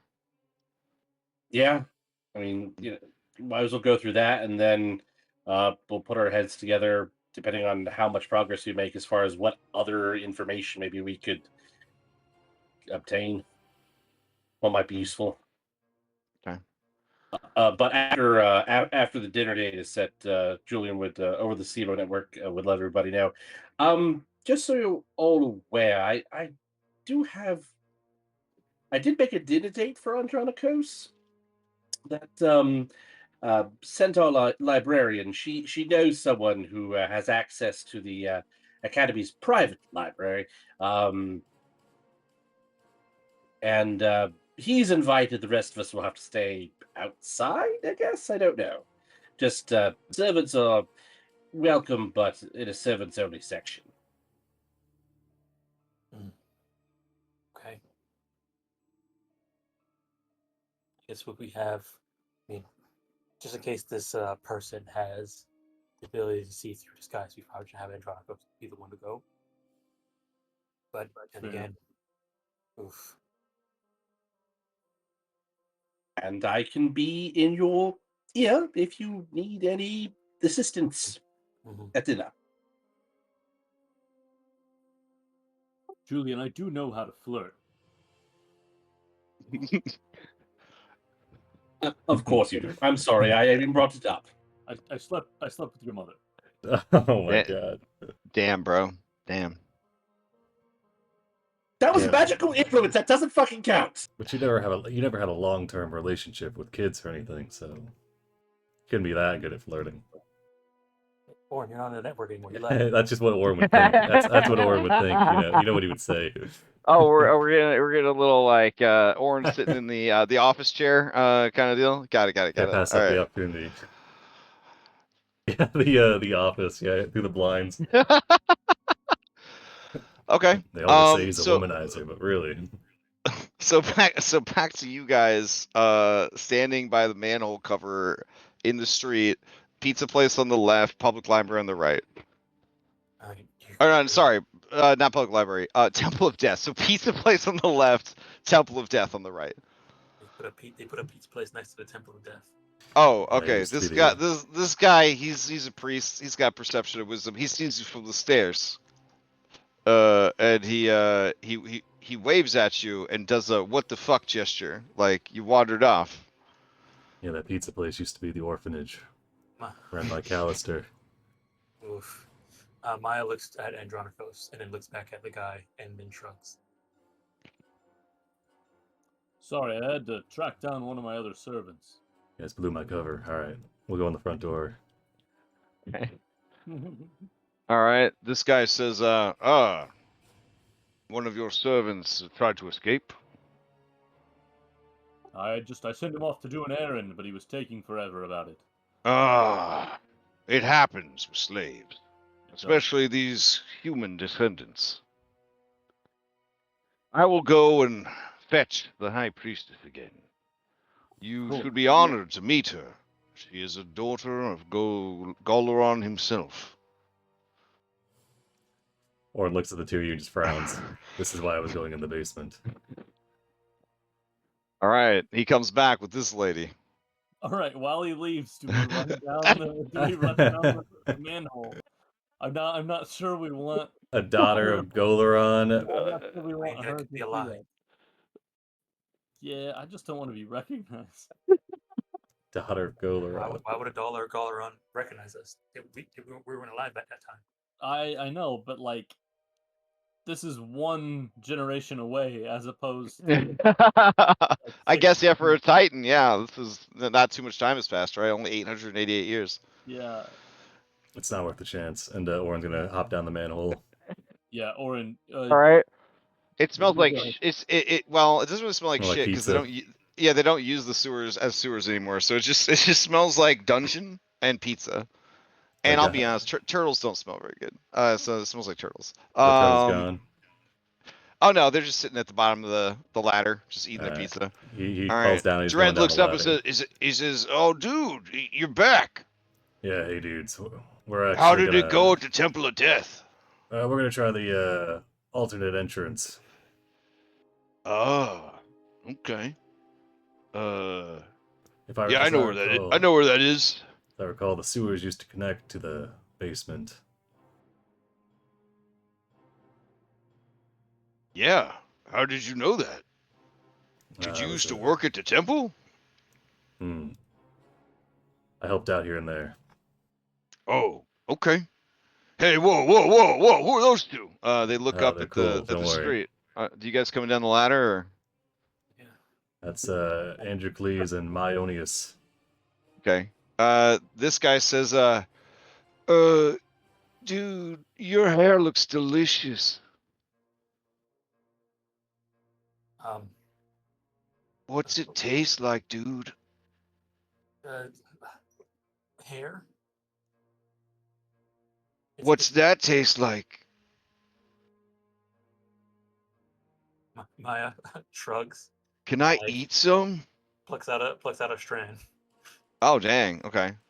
He eats it. He makes a face, and then he does that thing where you're choking on a human hair, and it's just like the worst feeling in the whole world. And then the other one is trying to peel it off his tongue.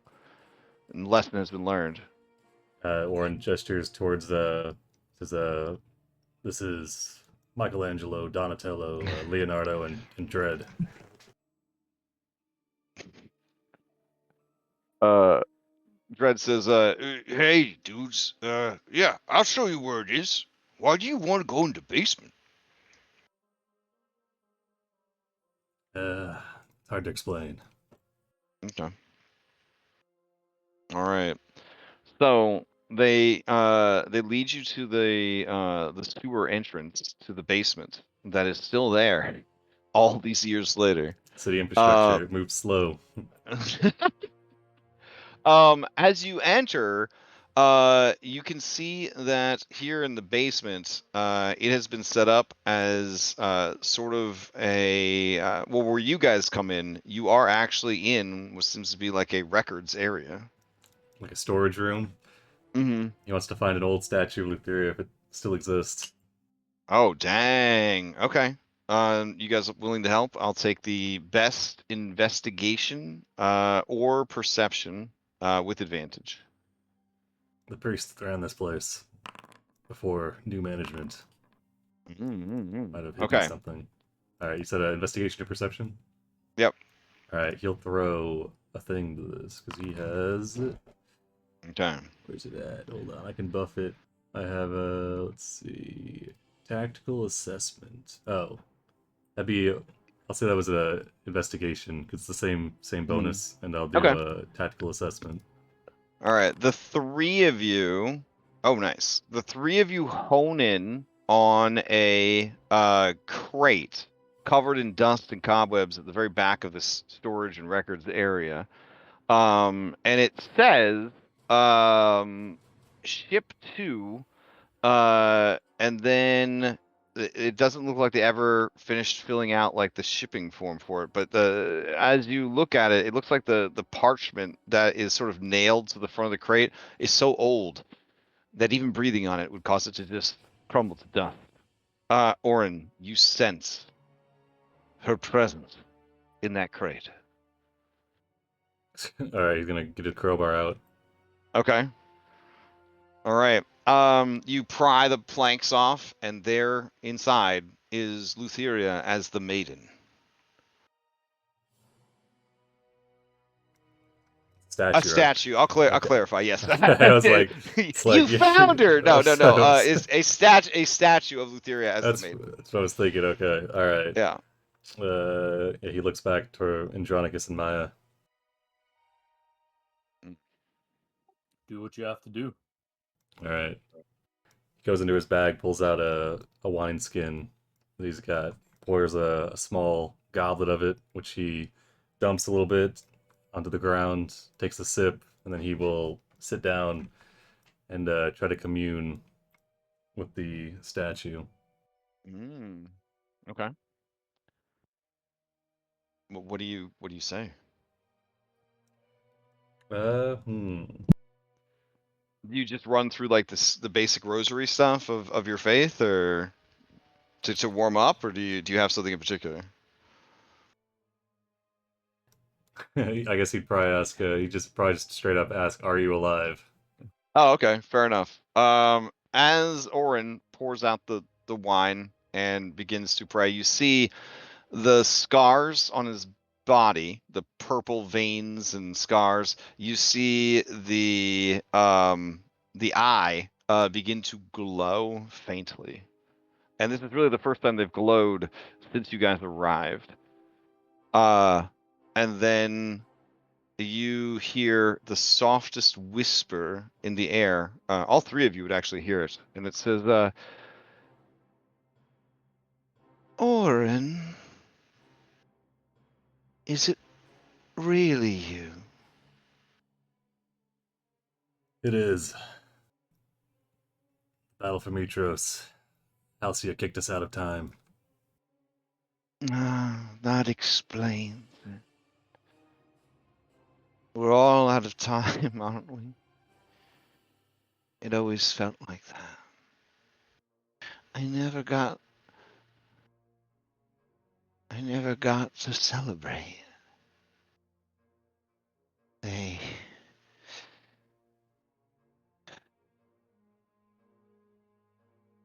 never got free.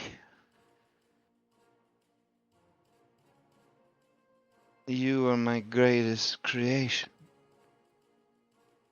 and you failed me. It is not your fault. It is mine. I must have done something wrong.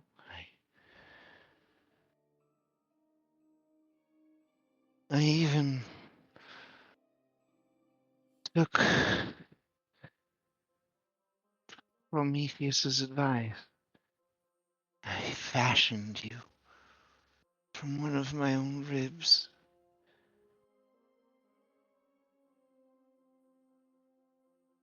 I thought you would be enough. Oh well.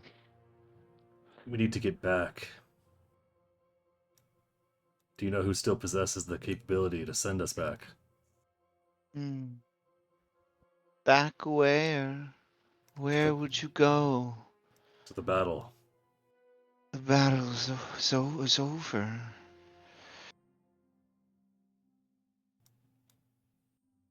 We need to return to it. Return to it.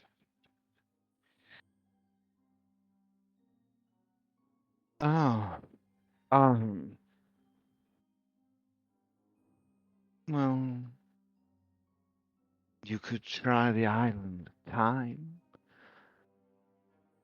But you'd have to figure out when it would be there. Do you remember that blue guy? I gave him my scythe, and then I didn't have it to defend myself. I think the blue guy didn't like me. But I think he was the same blue guy that my Hydra turned inside out.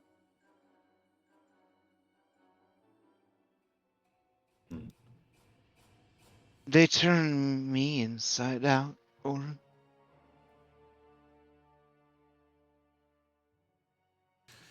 I can see my heart beating.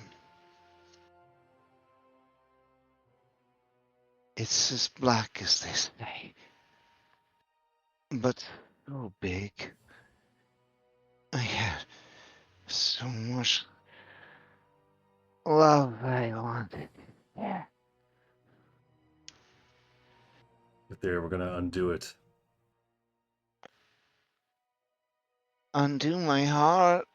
No, But this cursed timeline. We're gonna fix it. my little anomaly. Anomaly. You know, I fastened your nerves from stolen threads. I took them when they weren't looking.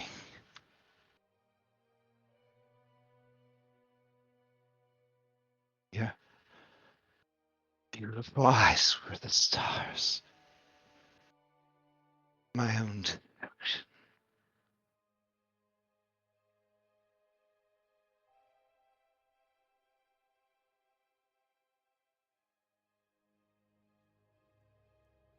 Is there anything I can do for you right now? Your prayer is the first nourishment I've had in a very long time. There are still those who pray for me, to me. Some of the women of Themis who cry out for help I cannot grant them. For a good death I no longer control. I failed them. I failed Mother. She never got to see the great surprise I had for her.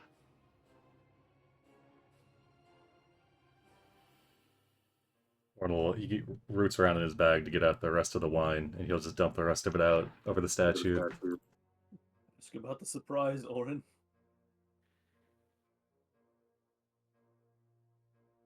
What was the surprise? He'll ask, what was the surprise? Freedom.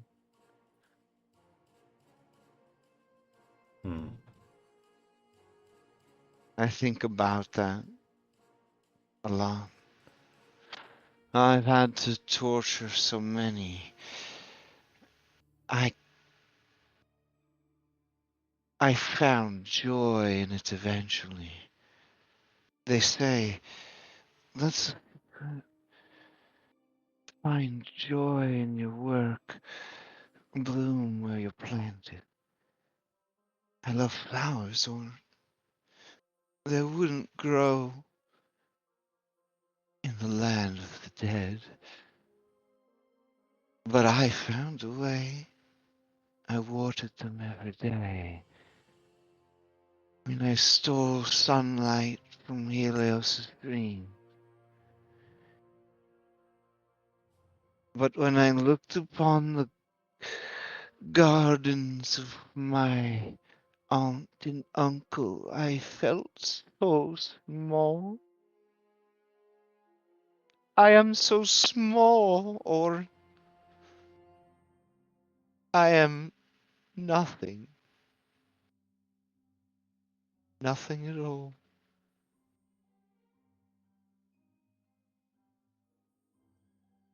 Eleutheria, the Titaness of death, the guardian of lost souls, and we'll find a way to get back and make sure that it doesn't end this way. You just need to hold on.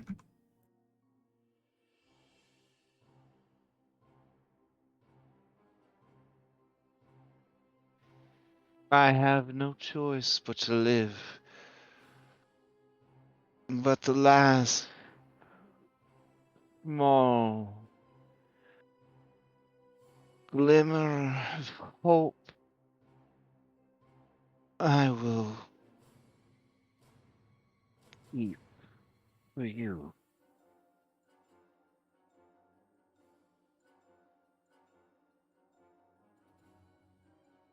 You are mine, and only mine. No man's seed needed sully you. A perfect creation. Browns. Julian was a project, an experiment, but you were purposeful. I hope that your purpose isn't done yet. And the lights of his scar and eye begins to fade, and the presence fades as well.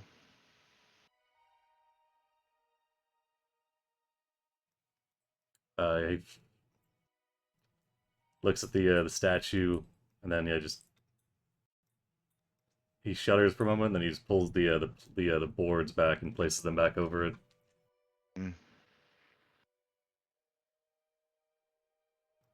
Tell Julian and Sibo, find out when the Island of Time is going to next appear. We could probably talk to Lotus.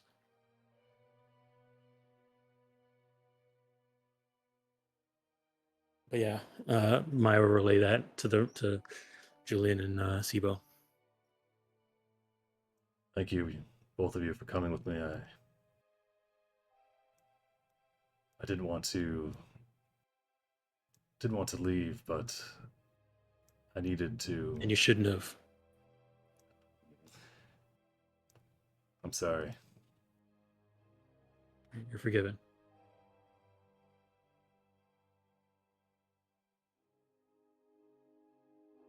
I understand. You needed to know.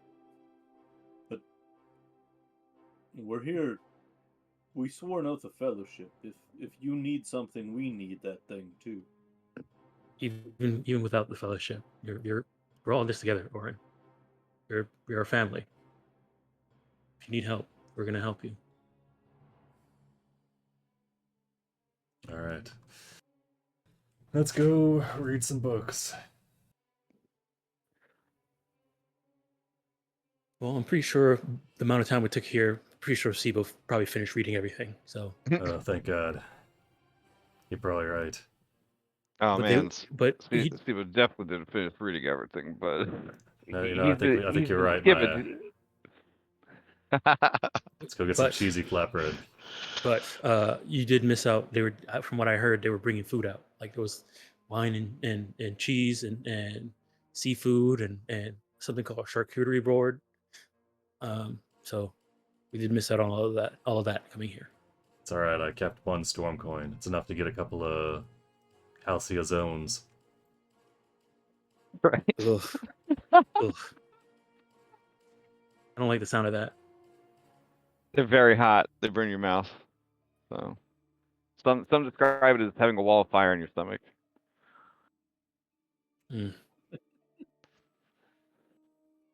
Or I don't like my tea hot. I don't think I would like this.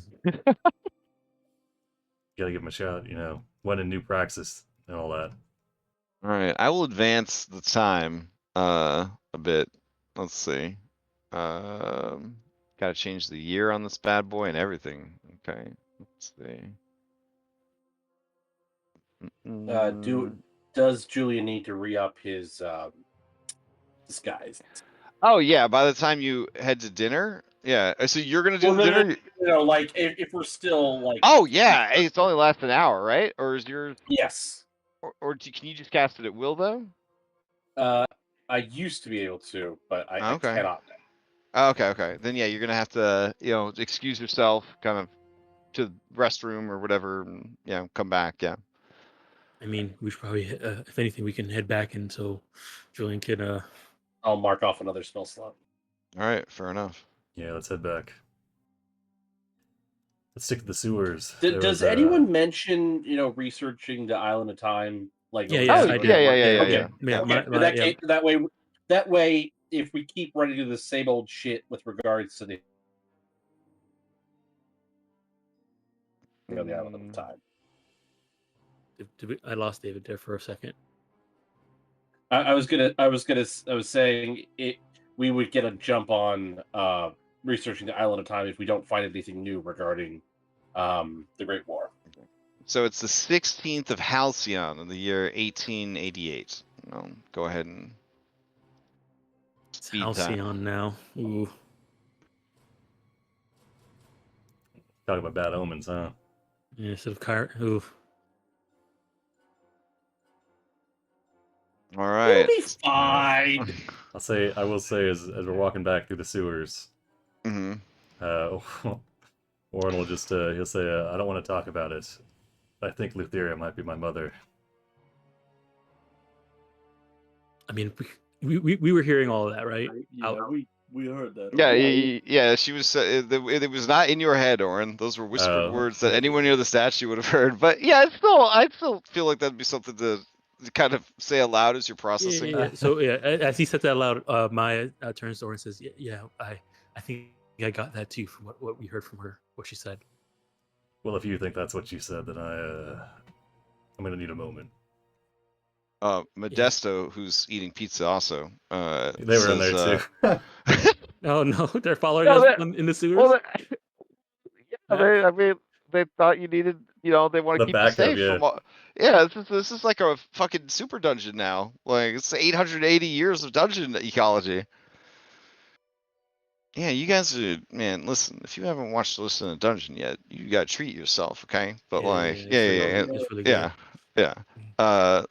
they lead you. Yeah, they're just trying to lead you through, and then Modesto says, "Hey, dude, listen, whoever you think your parents are, don't let that define you, dude.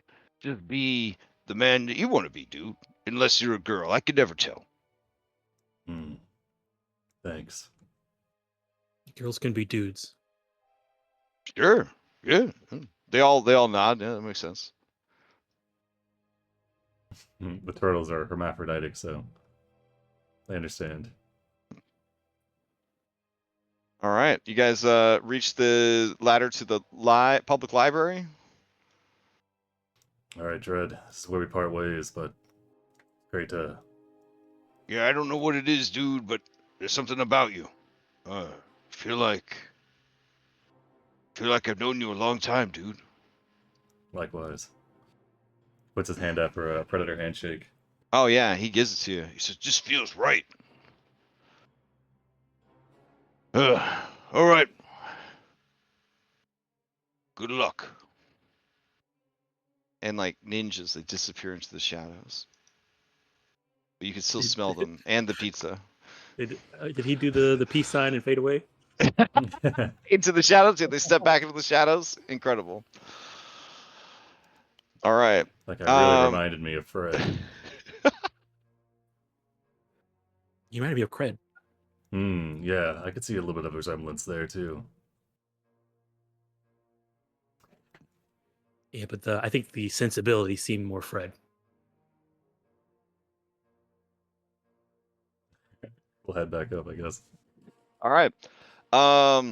So Julian, as you are reapplying your disguise, Sibo is just tearing through them books, taking notes, tearing through book, taking notes.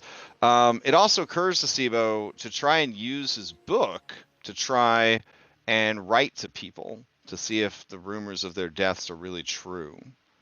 And as he cycles through, he gives you the bad news that he's pretty sure that Valis and Vulcan are both dead. He didn't have Rathor in his book. I suspect all of my extended family is dead, unfortunately. Do you say that on the network?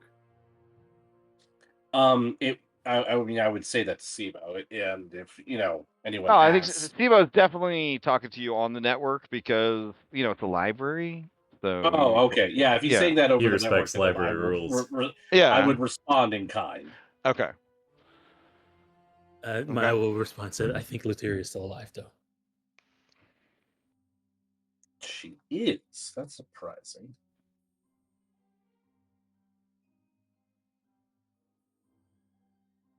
All right. As you guys walk into the library, the librarian says, "Oh, there you are. I'm excited about tonight. I think you'll really like it." I am as well. She leans in real close because Julian already let her break the touch barrier, and she leans down because Centaur. She whispers in your ear holes. Well, remember, nobody poops in the sewers. They use the aqueducts, so it just smells like dungeon and turtle. And I mean, let's be honest, the fish probably has a little bit of an odor. You know what I'm saying, like a fish odor. Anyways, it's called a musk. Okay, it's called a musk. So she leans in. She smells the pizza on you, especially all that pepperoni. She kind of lets out like a growling purr, and she says, "It's a tapas restaurant."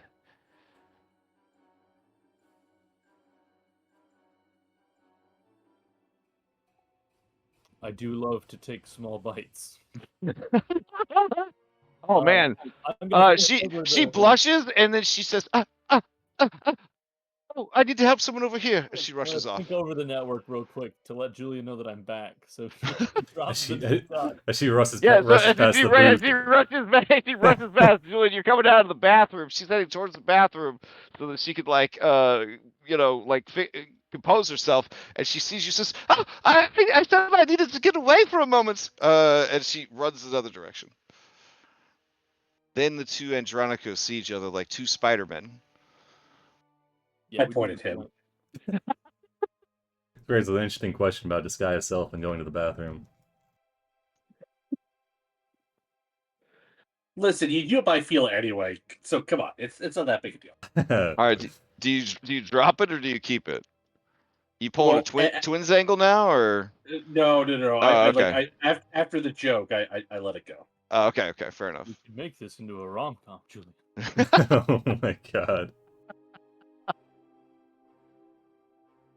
All right, Stevo says, "All right, I got good news and I got bad news. The good news is we were right. All of this history matches up with the museum, so it's probably doctored. But now we know that it is." What's the bad news? Oh, well, the bad news is that Helios totally sold us out. And in exchange for sparing his people, he told Sidon where the Skyhold was and how to get to it. And then they all got killed. And there's a really terrible passage about the crucifixion of Corinna.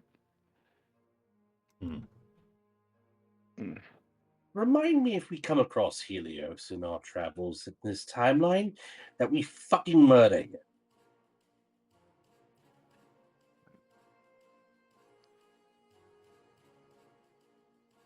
I know I know time-wise it won't have any impact in the grand scheme of things, but still, it'll make me feel better.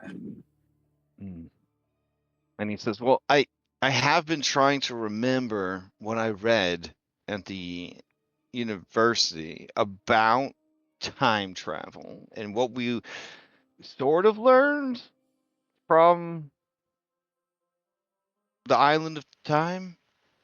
So we were on this line here, and it was supposed to keep going, but then Halcyon put us up onto this line, and it's going to keep going. So we want to get back as precisely as possible to that part, because if we get there any earlier or later, we'll just spawn another one. And we'll never really be back on our timeline. Well, what if we're just a touch early? Would that really spawn another offshoot? Yes. we got to make sure we don't Depends see on ourselves which. I either. mean, we could just hide for a little bit and then just assume our place in the Ooh. timeline. On that, I don't know if this is for real, but they theorize that if we were to see ourselves at the same time in a time where there's only supposed to be one of us, we would cause issues. Got to make sure we keep the Mayas far apart. Or then. we could just faint. I mean, either or. Honestly, I think we would just assume someone was disguised as us. I don't think it'd be that big. There you go. I don't know. Okay. I've had a long-standing fear of time-traveling Orin coming back to replace me. I think it was a double game. Sure, this is the way time travel works, Sibo. I've heard multiple different possible explanations. Well, the more philosophical one is that everything is like a pizza, and the toppings are just everywhere. And if you are aware enough, you are experiencing all of it at once, because there isn't really time. Just everything exists simultaneously, but a consciousness can only comprehend a very small part of the pizza.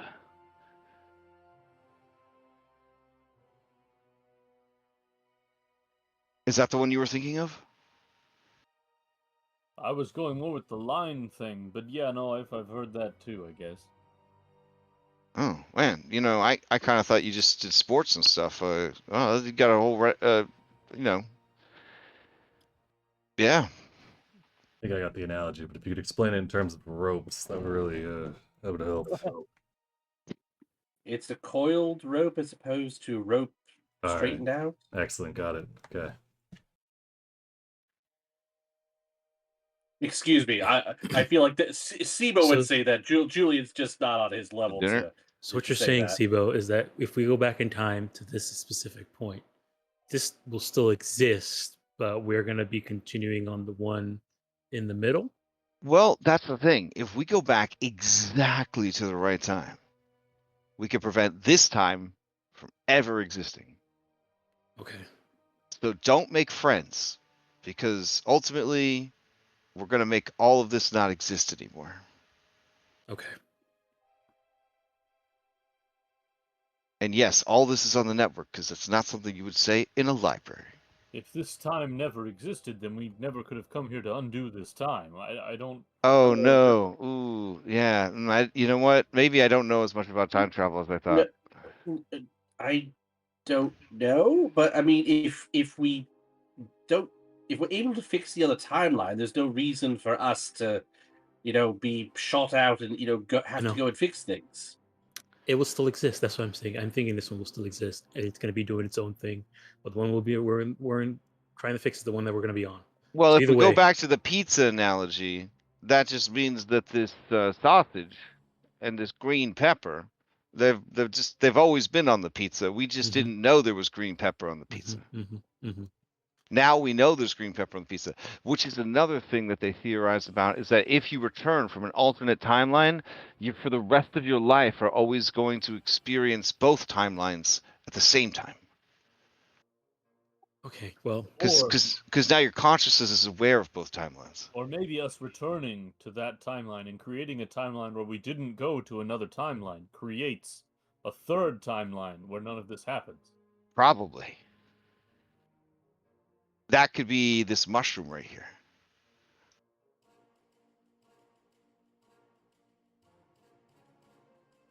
okay. Either way, we're gonna try and get to What the if we island go of time. back further in time? What if we can come up with a way to circumvent this whole fight in the first place? Oh, okay. So that would be cause for the time cops to come after us.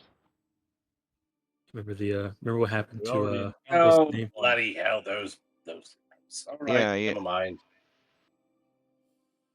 Wouldn't the time cops get upset at Halcyon for sending us in the future? Yeah, but she's kind of gone now. I guess that's true. Okay, well, okay, so where do we want to go? If we need to go to the island of time, we need to figure out when the island of time is going to be around. First person who probably knows Wait, that is what if probably we just Lotus. do something fucked up in this timeline right here, right now, to get the time cops to show up, and we just explain the situation, have them take us where we need to go? They might not take us where we need to go. I don't know what Why wouldn't they? They return those automatons to where they needed to be. we already got our one get out of time jail free card whenever we had that run-in with the that Sphinx guy. I don't know what second offenders get. Yes, but we didn't break the timeline. We were Sibo says, as far as I could tell, with I don't want to brag, my expertise at history and many other skills, we basically have the Lotus Witch and or the Island of Time. I would throw the Fates in there, but I know how you guys feel about that. I know how I feel about that. Our biggest strength is that we're not attached to fate. So yes, let's not rock that particular boat. Let's put that plan C. Yeah, but how are we gonna get where we need to go? I can just transport via plants to the Scorpion Island. Oh, okay, fair enough. I don't know if there's any trees on Scorpion Island. That was kind of a thing, wasn't it? I mean, there are many trees on Scorpion Island, but oh, not the special trees. Yeah, okay, the ones with writing on them. That was the whole thing, wasn't it? Yes. They were destroyed, and then the Lotus Witch cursed the entire populace. Maybe you were with the Lotus Witch. You ever tell her about books? Write stuff down in the books? Not on the trees? I'm sorry, you're talking about scrolls? Yeah. Oren, you know what happened last time to Steve Harvey when he tried to tell Lotus Witch something? Okay, yeah. Something. Oh, no, that makes sense, yeah. Okay, so let's find a tree, and we can get us to Scorpion Island. Hopefully, there's still a tree there that I remember is still here after 800 years. So, are we just going to? So, are we coming back after that, or? I mean, do we still want to do research in the Academy Library, or go to the dinner date that you made? I mean, I just want to make sure that we do our due diligence. Because I kind of feel that if we go to the Lotus Witch, that's going to send things into high gear. Oh, bro, her name's Callisto, not due diligence. So. Or, anyways, keep going. So.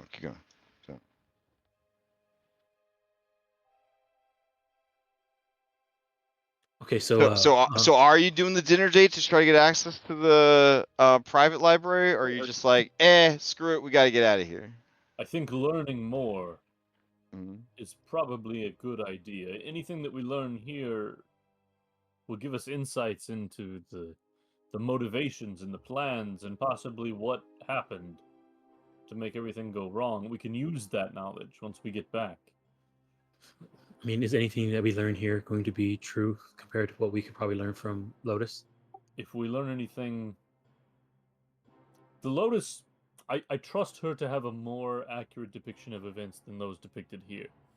but I also trust her to have her own agenda bias on it. Because you can just we went over this in the Theria's Temple. If you want to bang the Centaur Librarian, you can just say it. We did not talk about that in the Theria's Temple. Okay, that's what I took from the conversation. All right, dinner date, and then after that we'll go to the Island of Time, to Scorpion Island. Should we? Sounds like a plan. I probably should take a trip to Thylea's Heart Tree. We'll let her know when we get back in time. I mean, we can go to we can visit the Heart Tree afterwards. I mean, if I tell her now, it's not going to mean a difference if you're going to destroy this timeline anyways.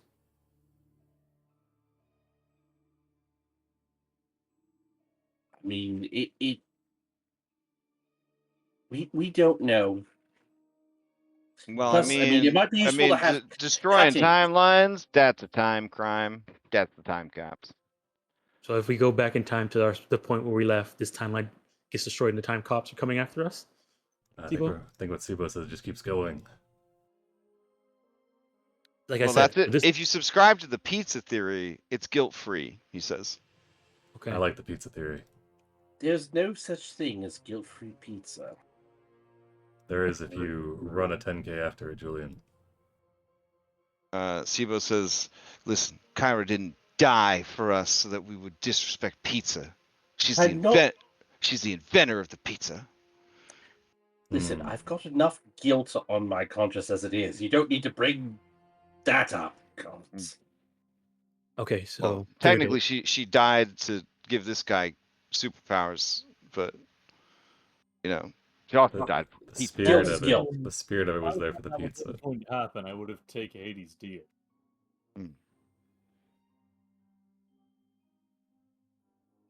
All right. What do you think Hades' deal was? I don't know. It doesn't matter.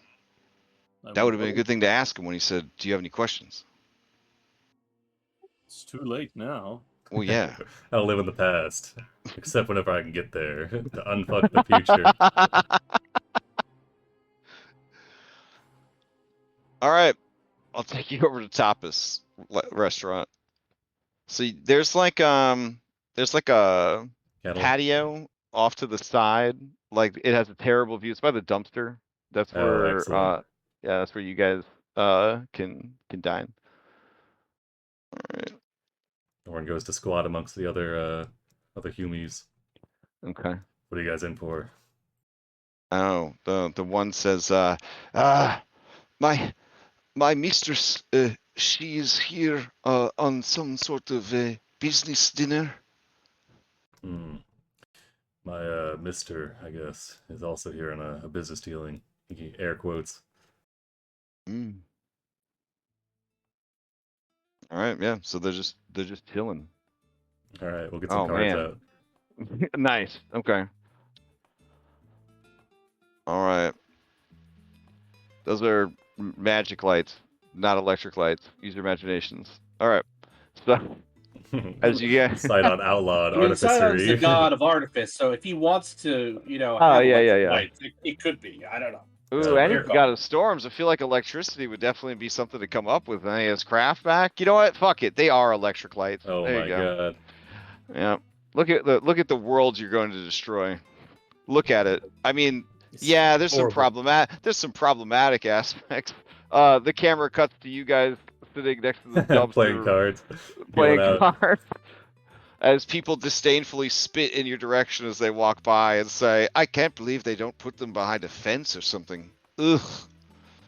All right. So, Andronikos, as you enter, wait, Julian, are you out with the servants or are you going to be like manservant for dinner? I mean, I would ask Andronikos how much of a wingman he feels he needs. Ooh, do you feel like you even need a wingman? I mean, according to Haley, you don't. Just saying, not to make it too real. Not to make it too real.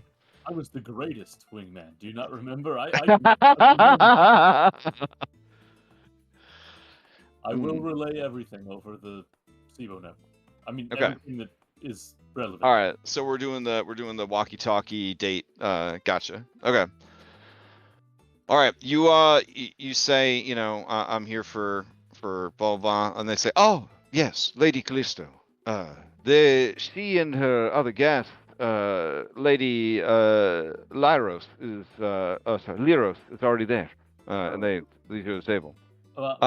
Before I follow them to the table, I want to peek and see what the other person looks like, because if it's somebody that I'm afraid is going to see through what we're doing. Oh, okay, yeah. She is sitting next to a tiefling. Interesting.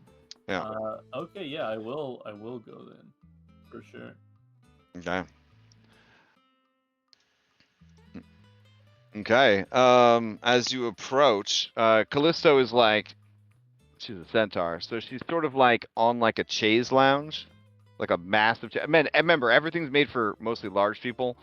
So Lyros looks a little silly. She's on like a really tall like bar stool kind of chair to be at the table, but there's another bar stool chair for you as well. And Lyros says, "Ah, you're the mysterious marine that Callisto said so much about and so little at the same time. She couldn't remember anything about you except that you're phenomenally handsome. I would agree." Mysterious Marine, I like the alliteration. I guess if I'm going to remember for something, I'm glad that's it. So what is your name then, man of mystery? You can call me Andy. Andy, how exotic. Well, I am known as Lyros, and you have already met my associate Callisto and made quite an impression upon her. She says that you have a great interest in history. More than you and your tiny manservant could find, researching at the public library. I happen to be a historian of sorts. Perhaps I can answer some questions. Save you the time. Well, I'm always down to do, or at least to have my tiny manservant do any research myself. But sure, if you have, are you a scholar specifically of the war there, or? Yes, I have special clearance from the government to, well, let's just say, curate histories from the eras before the current one. Knowledge is a very powerful and dangerous tool if left unchecked. I take great pride in my work. That's very true. It's a very important position as well. All right, they bring out your food. There's 3 fucking shrimp on one plate. Are they? And then they bring out another plate of food, and I'm not lying to you right now, Dronkos. There's only 3 fucking oysters on that plate. Look at this shit. Sorry, you guys need to know how I feel about tapas if you haven't learned the last 3.5 years. Are they like large creature sized though? Oh yes, they are. They are large creature sized. Hey, dude, that's the solution. That's the solution. Oh my god. All right, time to get isekai'd. Where's the bus schedule? Where's the bus schedule? Okay. All right. So, anyways, Dom, are you prepared to take over? Did my will, Dom. You don't have a choice. It's my will. Yeah, I mean, you get haunted otherwise. Yeah, I can end it. You know, 2 seconds. Give me that. Not good. Dan, do you work for Fox Network? That's incredible. Sounds like you're pretty good at canceling shows last minute. All right. So, as they bring out food and wine and bread and all that kind of stuff, go ahead and give me a deception or persuasion to see how things are going. I will give you advantage because you're the most handsome man they've seen that isn't a god. Oh my Joke's God. on them, am I right? He's like a new practice 11 or something. Yeah. Yeah, both ladies are thirsty for more than wine. As you talk about history like you were there. Lyros is fascinated by you and says, "How came you to know so much of the lost eras?" This is.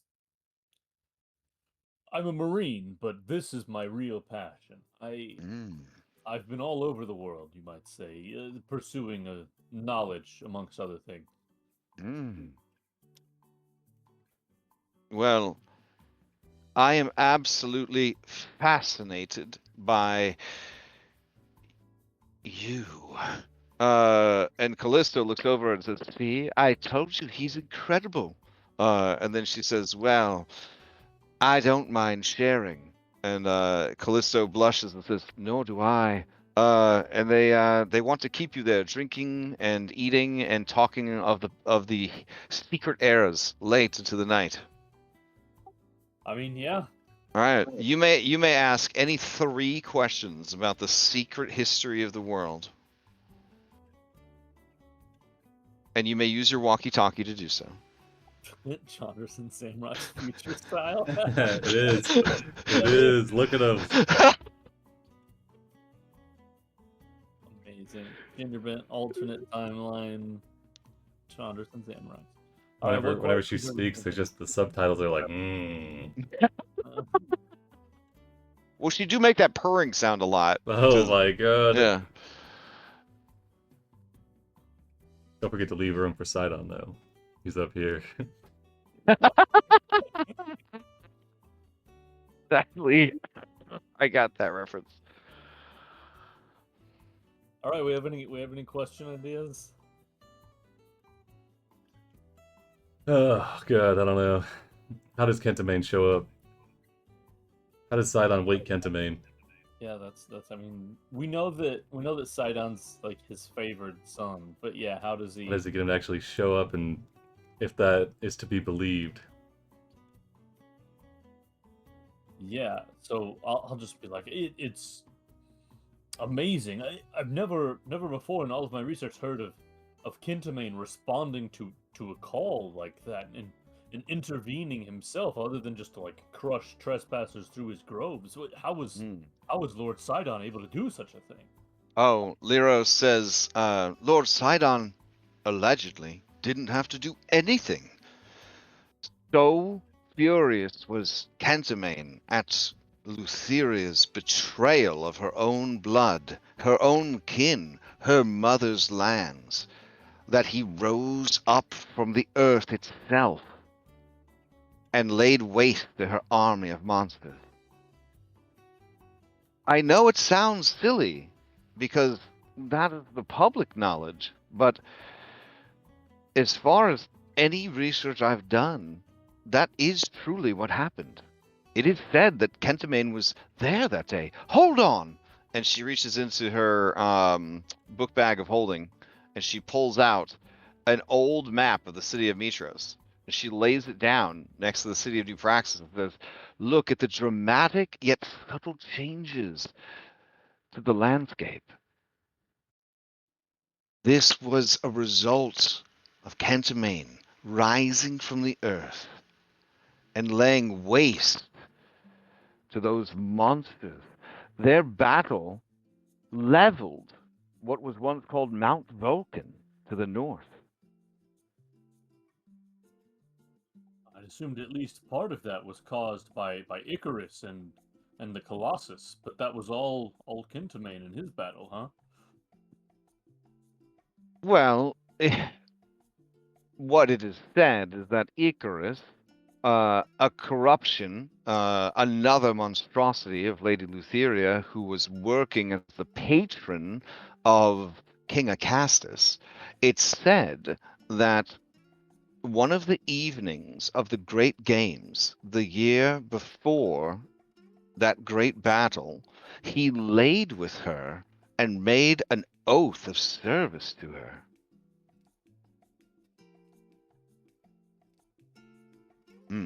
In exchange, we believe she empowered his dragon into a monstrous form, But then it broke free of his control.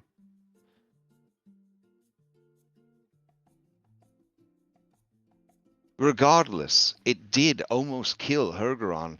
In fact, many thought him dead, for it had devoured him whole after knocking him out. But then, and this is all ancient history, that is when Lutheria's other monsters arrived. There was a woman made out of lava. There was a big skeleton zombie lady. There was a rock giant. And there was a man made of metal, but not the Colossus of Pythor, and not the Colossus of Mitros, which had been broken long ago by the Kraken, who, it's worth mentioning, never made an appearance in the battle, even though it was a creation of Sidon and should have been there to support its master.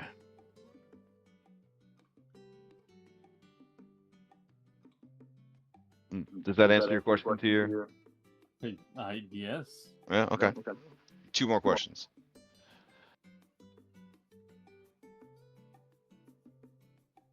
We want to confirm who has the sparks now, if you can, possibly. I feel like finding out which gods are supposed to be the gods of what thing is probably something fairly easy to do. Yeah, we probably don't need to do this for it.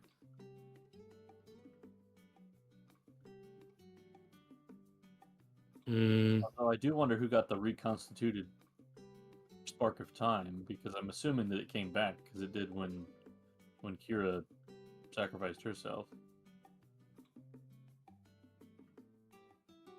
Well, you could ask about. You could make a comment about how it was tremendous how Halcyon sacrificed herself, but ask who took up her mantle afterwards. Maybe that's the best way to phrase it. Yeah. If we want to ask who's in charge of time now. Yeah. I'd heard that the children of Sidon, and some of them children of Lutheria, had just sort of come into their power at the beginning of this war, and that Halcyon, after she sacrificed herself, where did her power flow to? You speak of the domain of speed.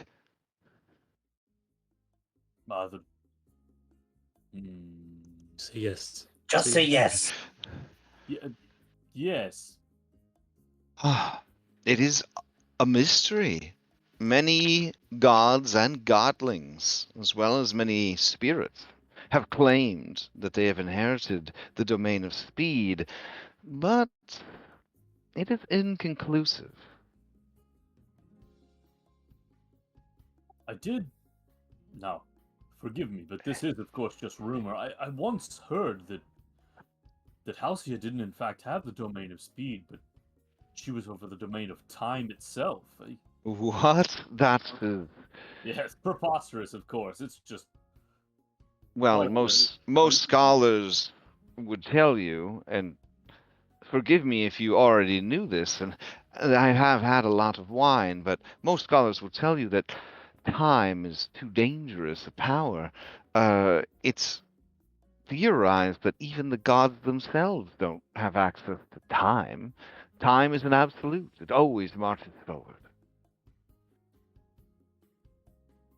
I mean, there have been some that claimed to have gained mastery over time, but in practice, the best they could hope for is a bit of chronomancy.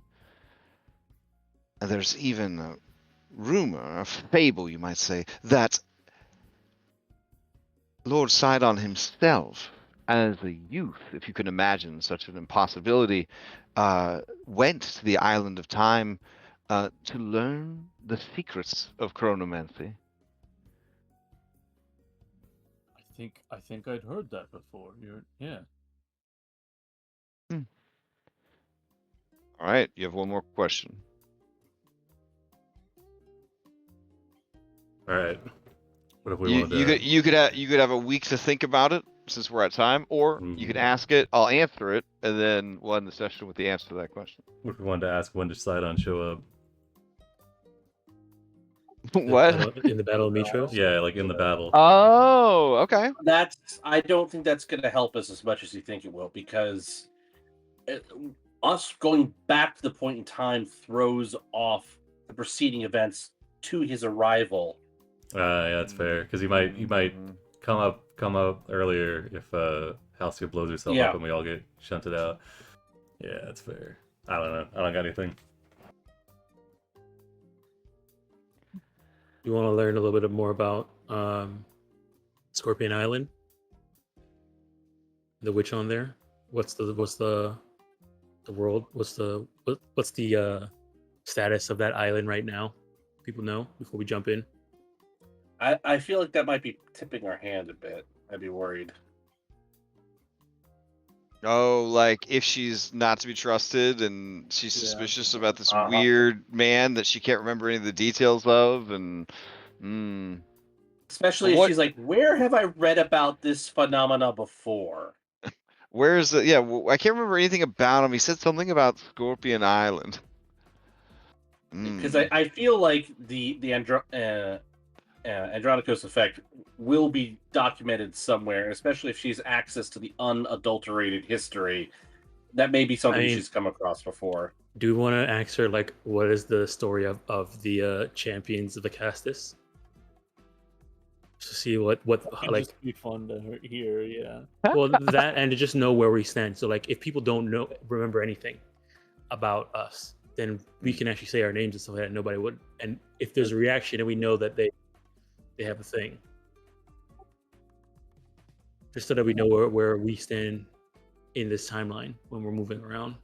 They're vaguely mentioned in the garden and in the official histories, but whatever happened and where did they come from? Those heroes of the champions of Acastus, I think they're referred to as. Oh, all right. She's been drinking a lot. She's really into this whole scene.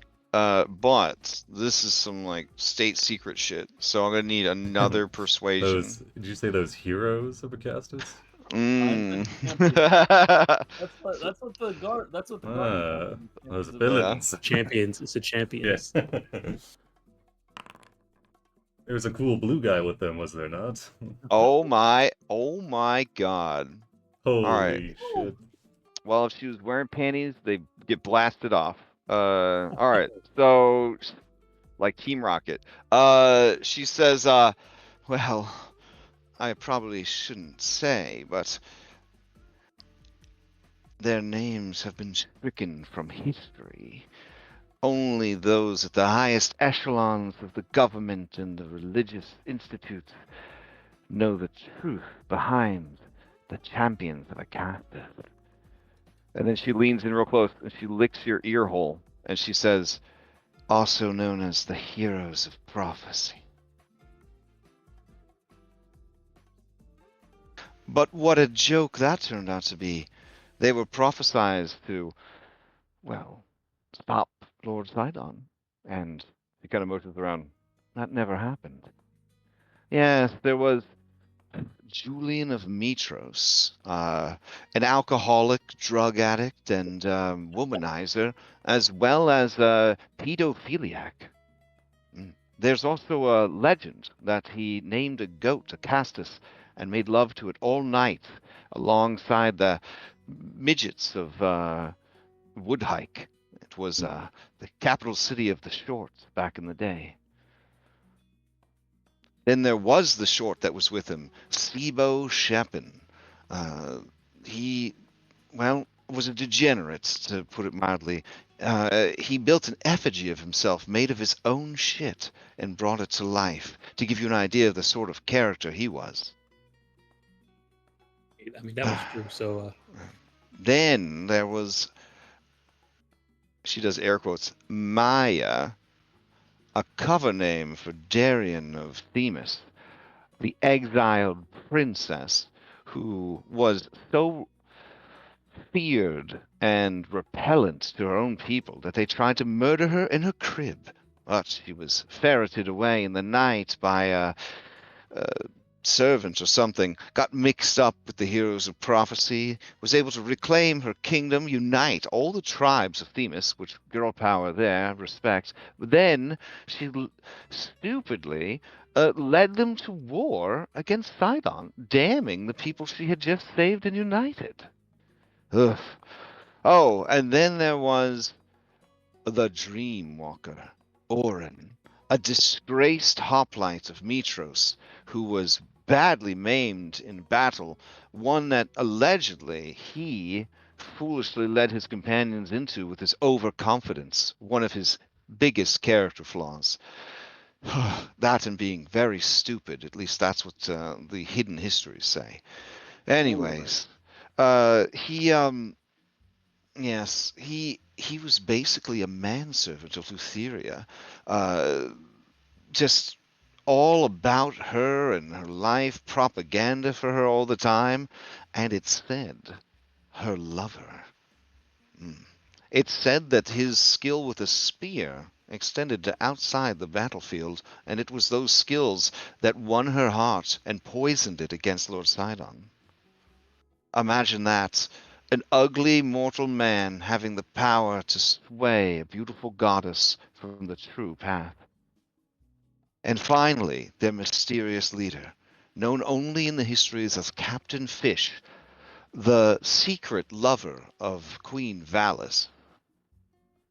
But it's believed that Acastus was into cucking, and perhaps was also a lover of this Captain Fish as well. He was the true power behind the throne. And there you have it. Remarkable. Mm-hmm.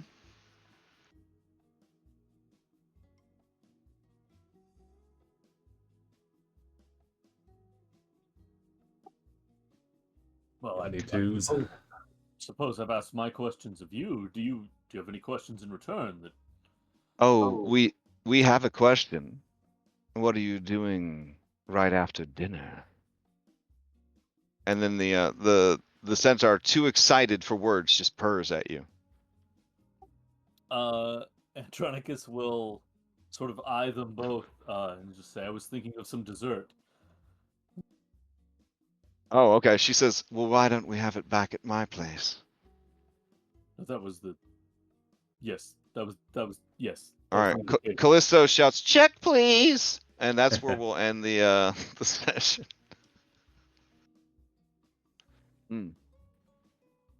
And all right, hands out to the outside where we've got like a small stack of storm coins. We're storm coins.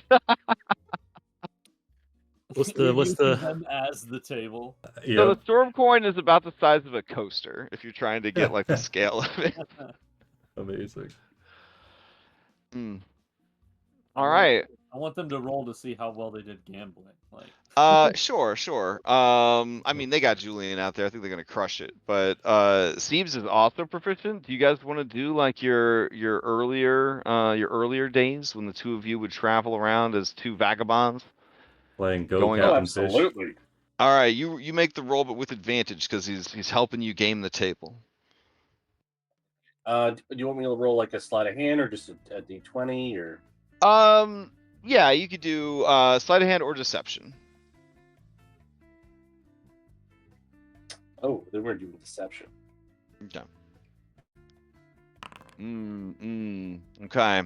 It's not great. It's not great. These guys are actually pretty good at gambling. So you would you would just kind of break even.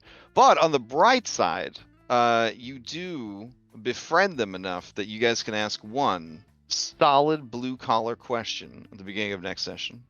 Nice. Solid blue collar question. I'll put that in chat so we don't forget. I mean, let's be honest. Information is way better than money in our current situation. All right. Just ask them if they know any boats looking for work going to the Isle of Time. to the Isle of Time. I don't know. Eh, The fishing's that's great. Malacus, what do you think we are? Suicidal? There's gotta be some sailors. Nice job, guys. Seems like you're adjusting to the new timeline really well, so that's good. So, yeah. I don't really have any announcements other than the stuff that we talked about at the beginning. Anybody else have any announcements to close this out? Just that Andronicus has 5 rages, legendary resistance, haste spell, and 10 exertion points that he can use during the course of the night. Oh, Holy smokes! I won't even ask for a roll. You're a level 15 barbarian. You have a relentless rage. I mean, like, and this is the equivalent of going to let's say a Sidon rally and picking up 2 very horny girls at a Sidon rally. So, I don't know if Andronicus puts that on his voter's registration, but I mean, you know, with the lights are off, it is what it is. So, yeah. They do shout out Sidon's name a lot, which is a little awkward. Because you know you don't say God, you just say the name of the god. But I can't you know, remember yours, so yeah. But yeah, I mean it's a good time. It's a good time. And you don't actually end up tied up with rope and thrown into the bay. So it turned out pretty good. you do get tied up with a rope, but not in the bay.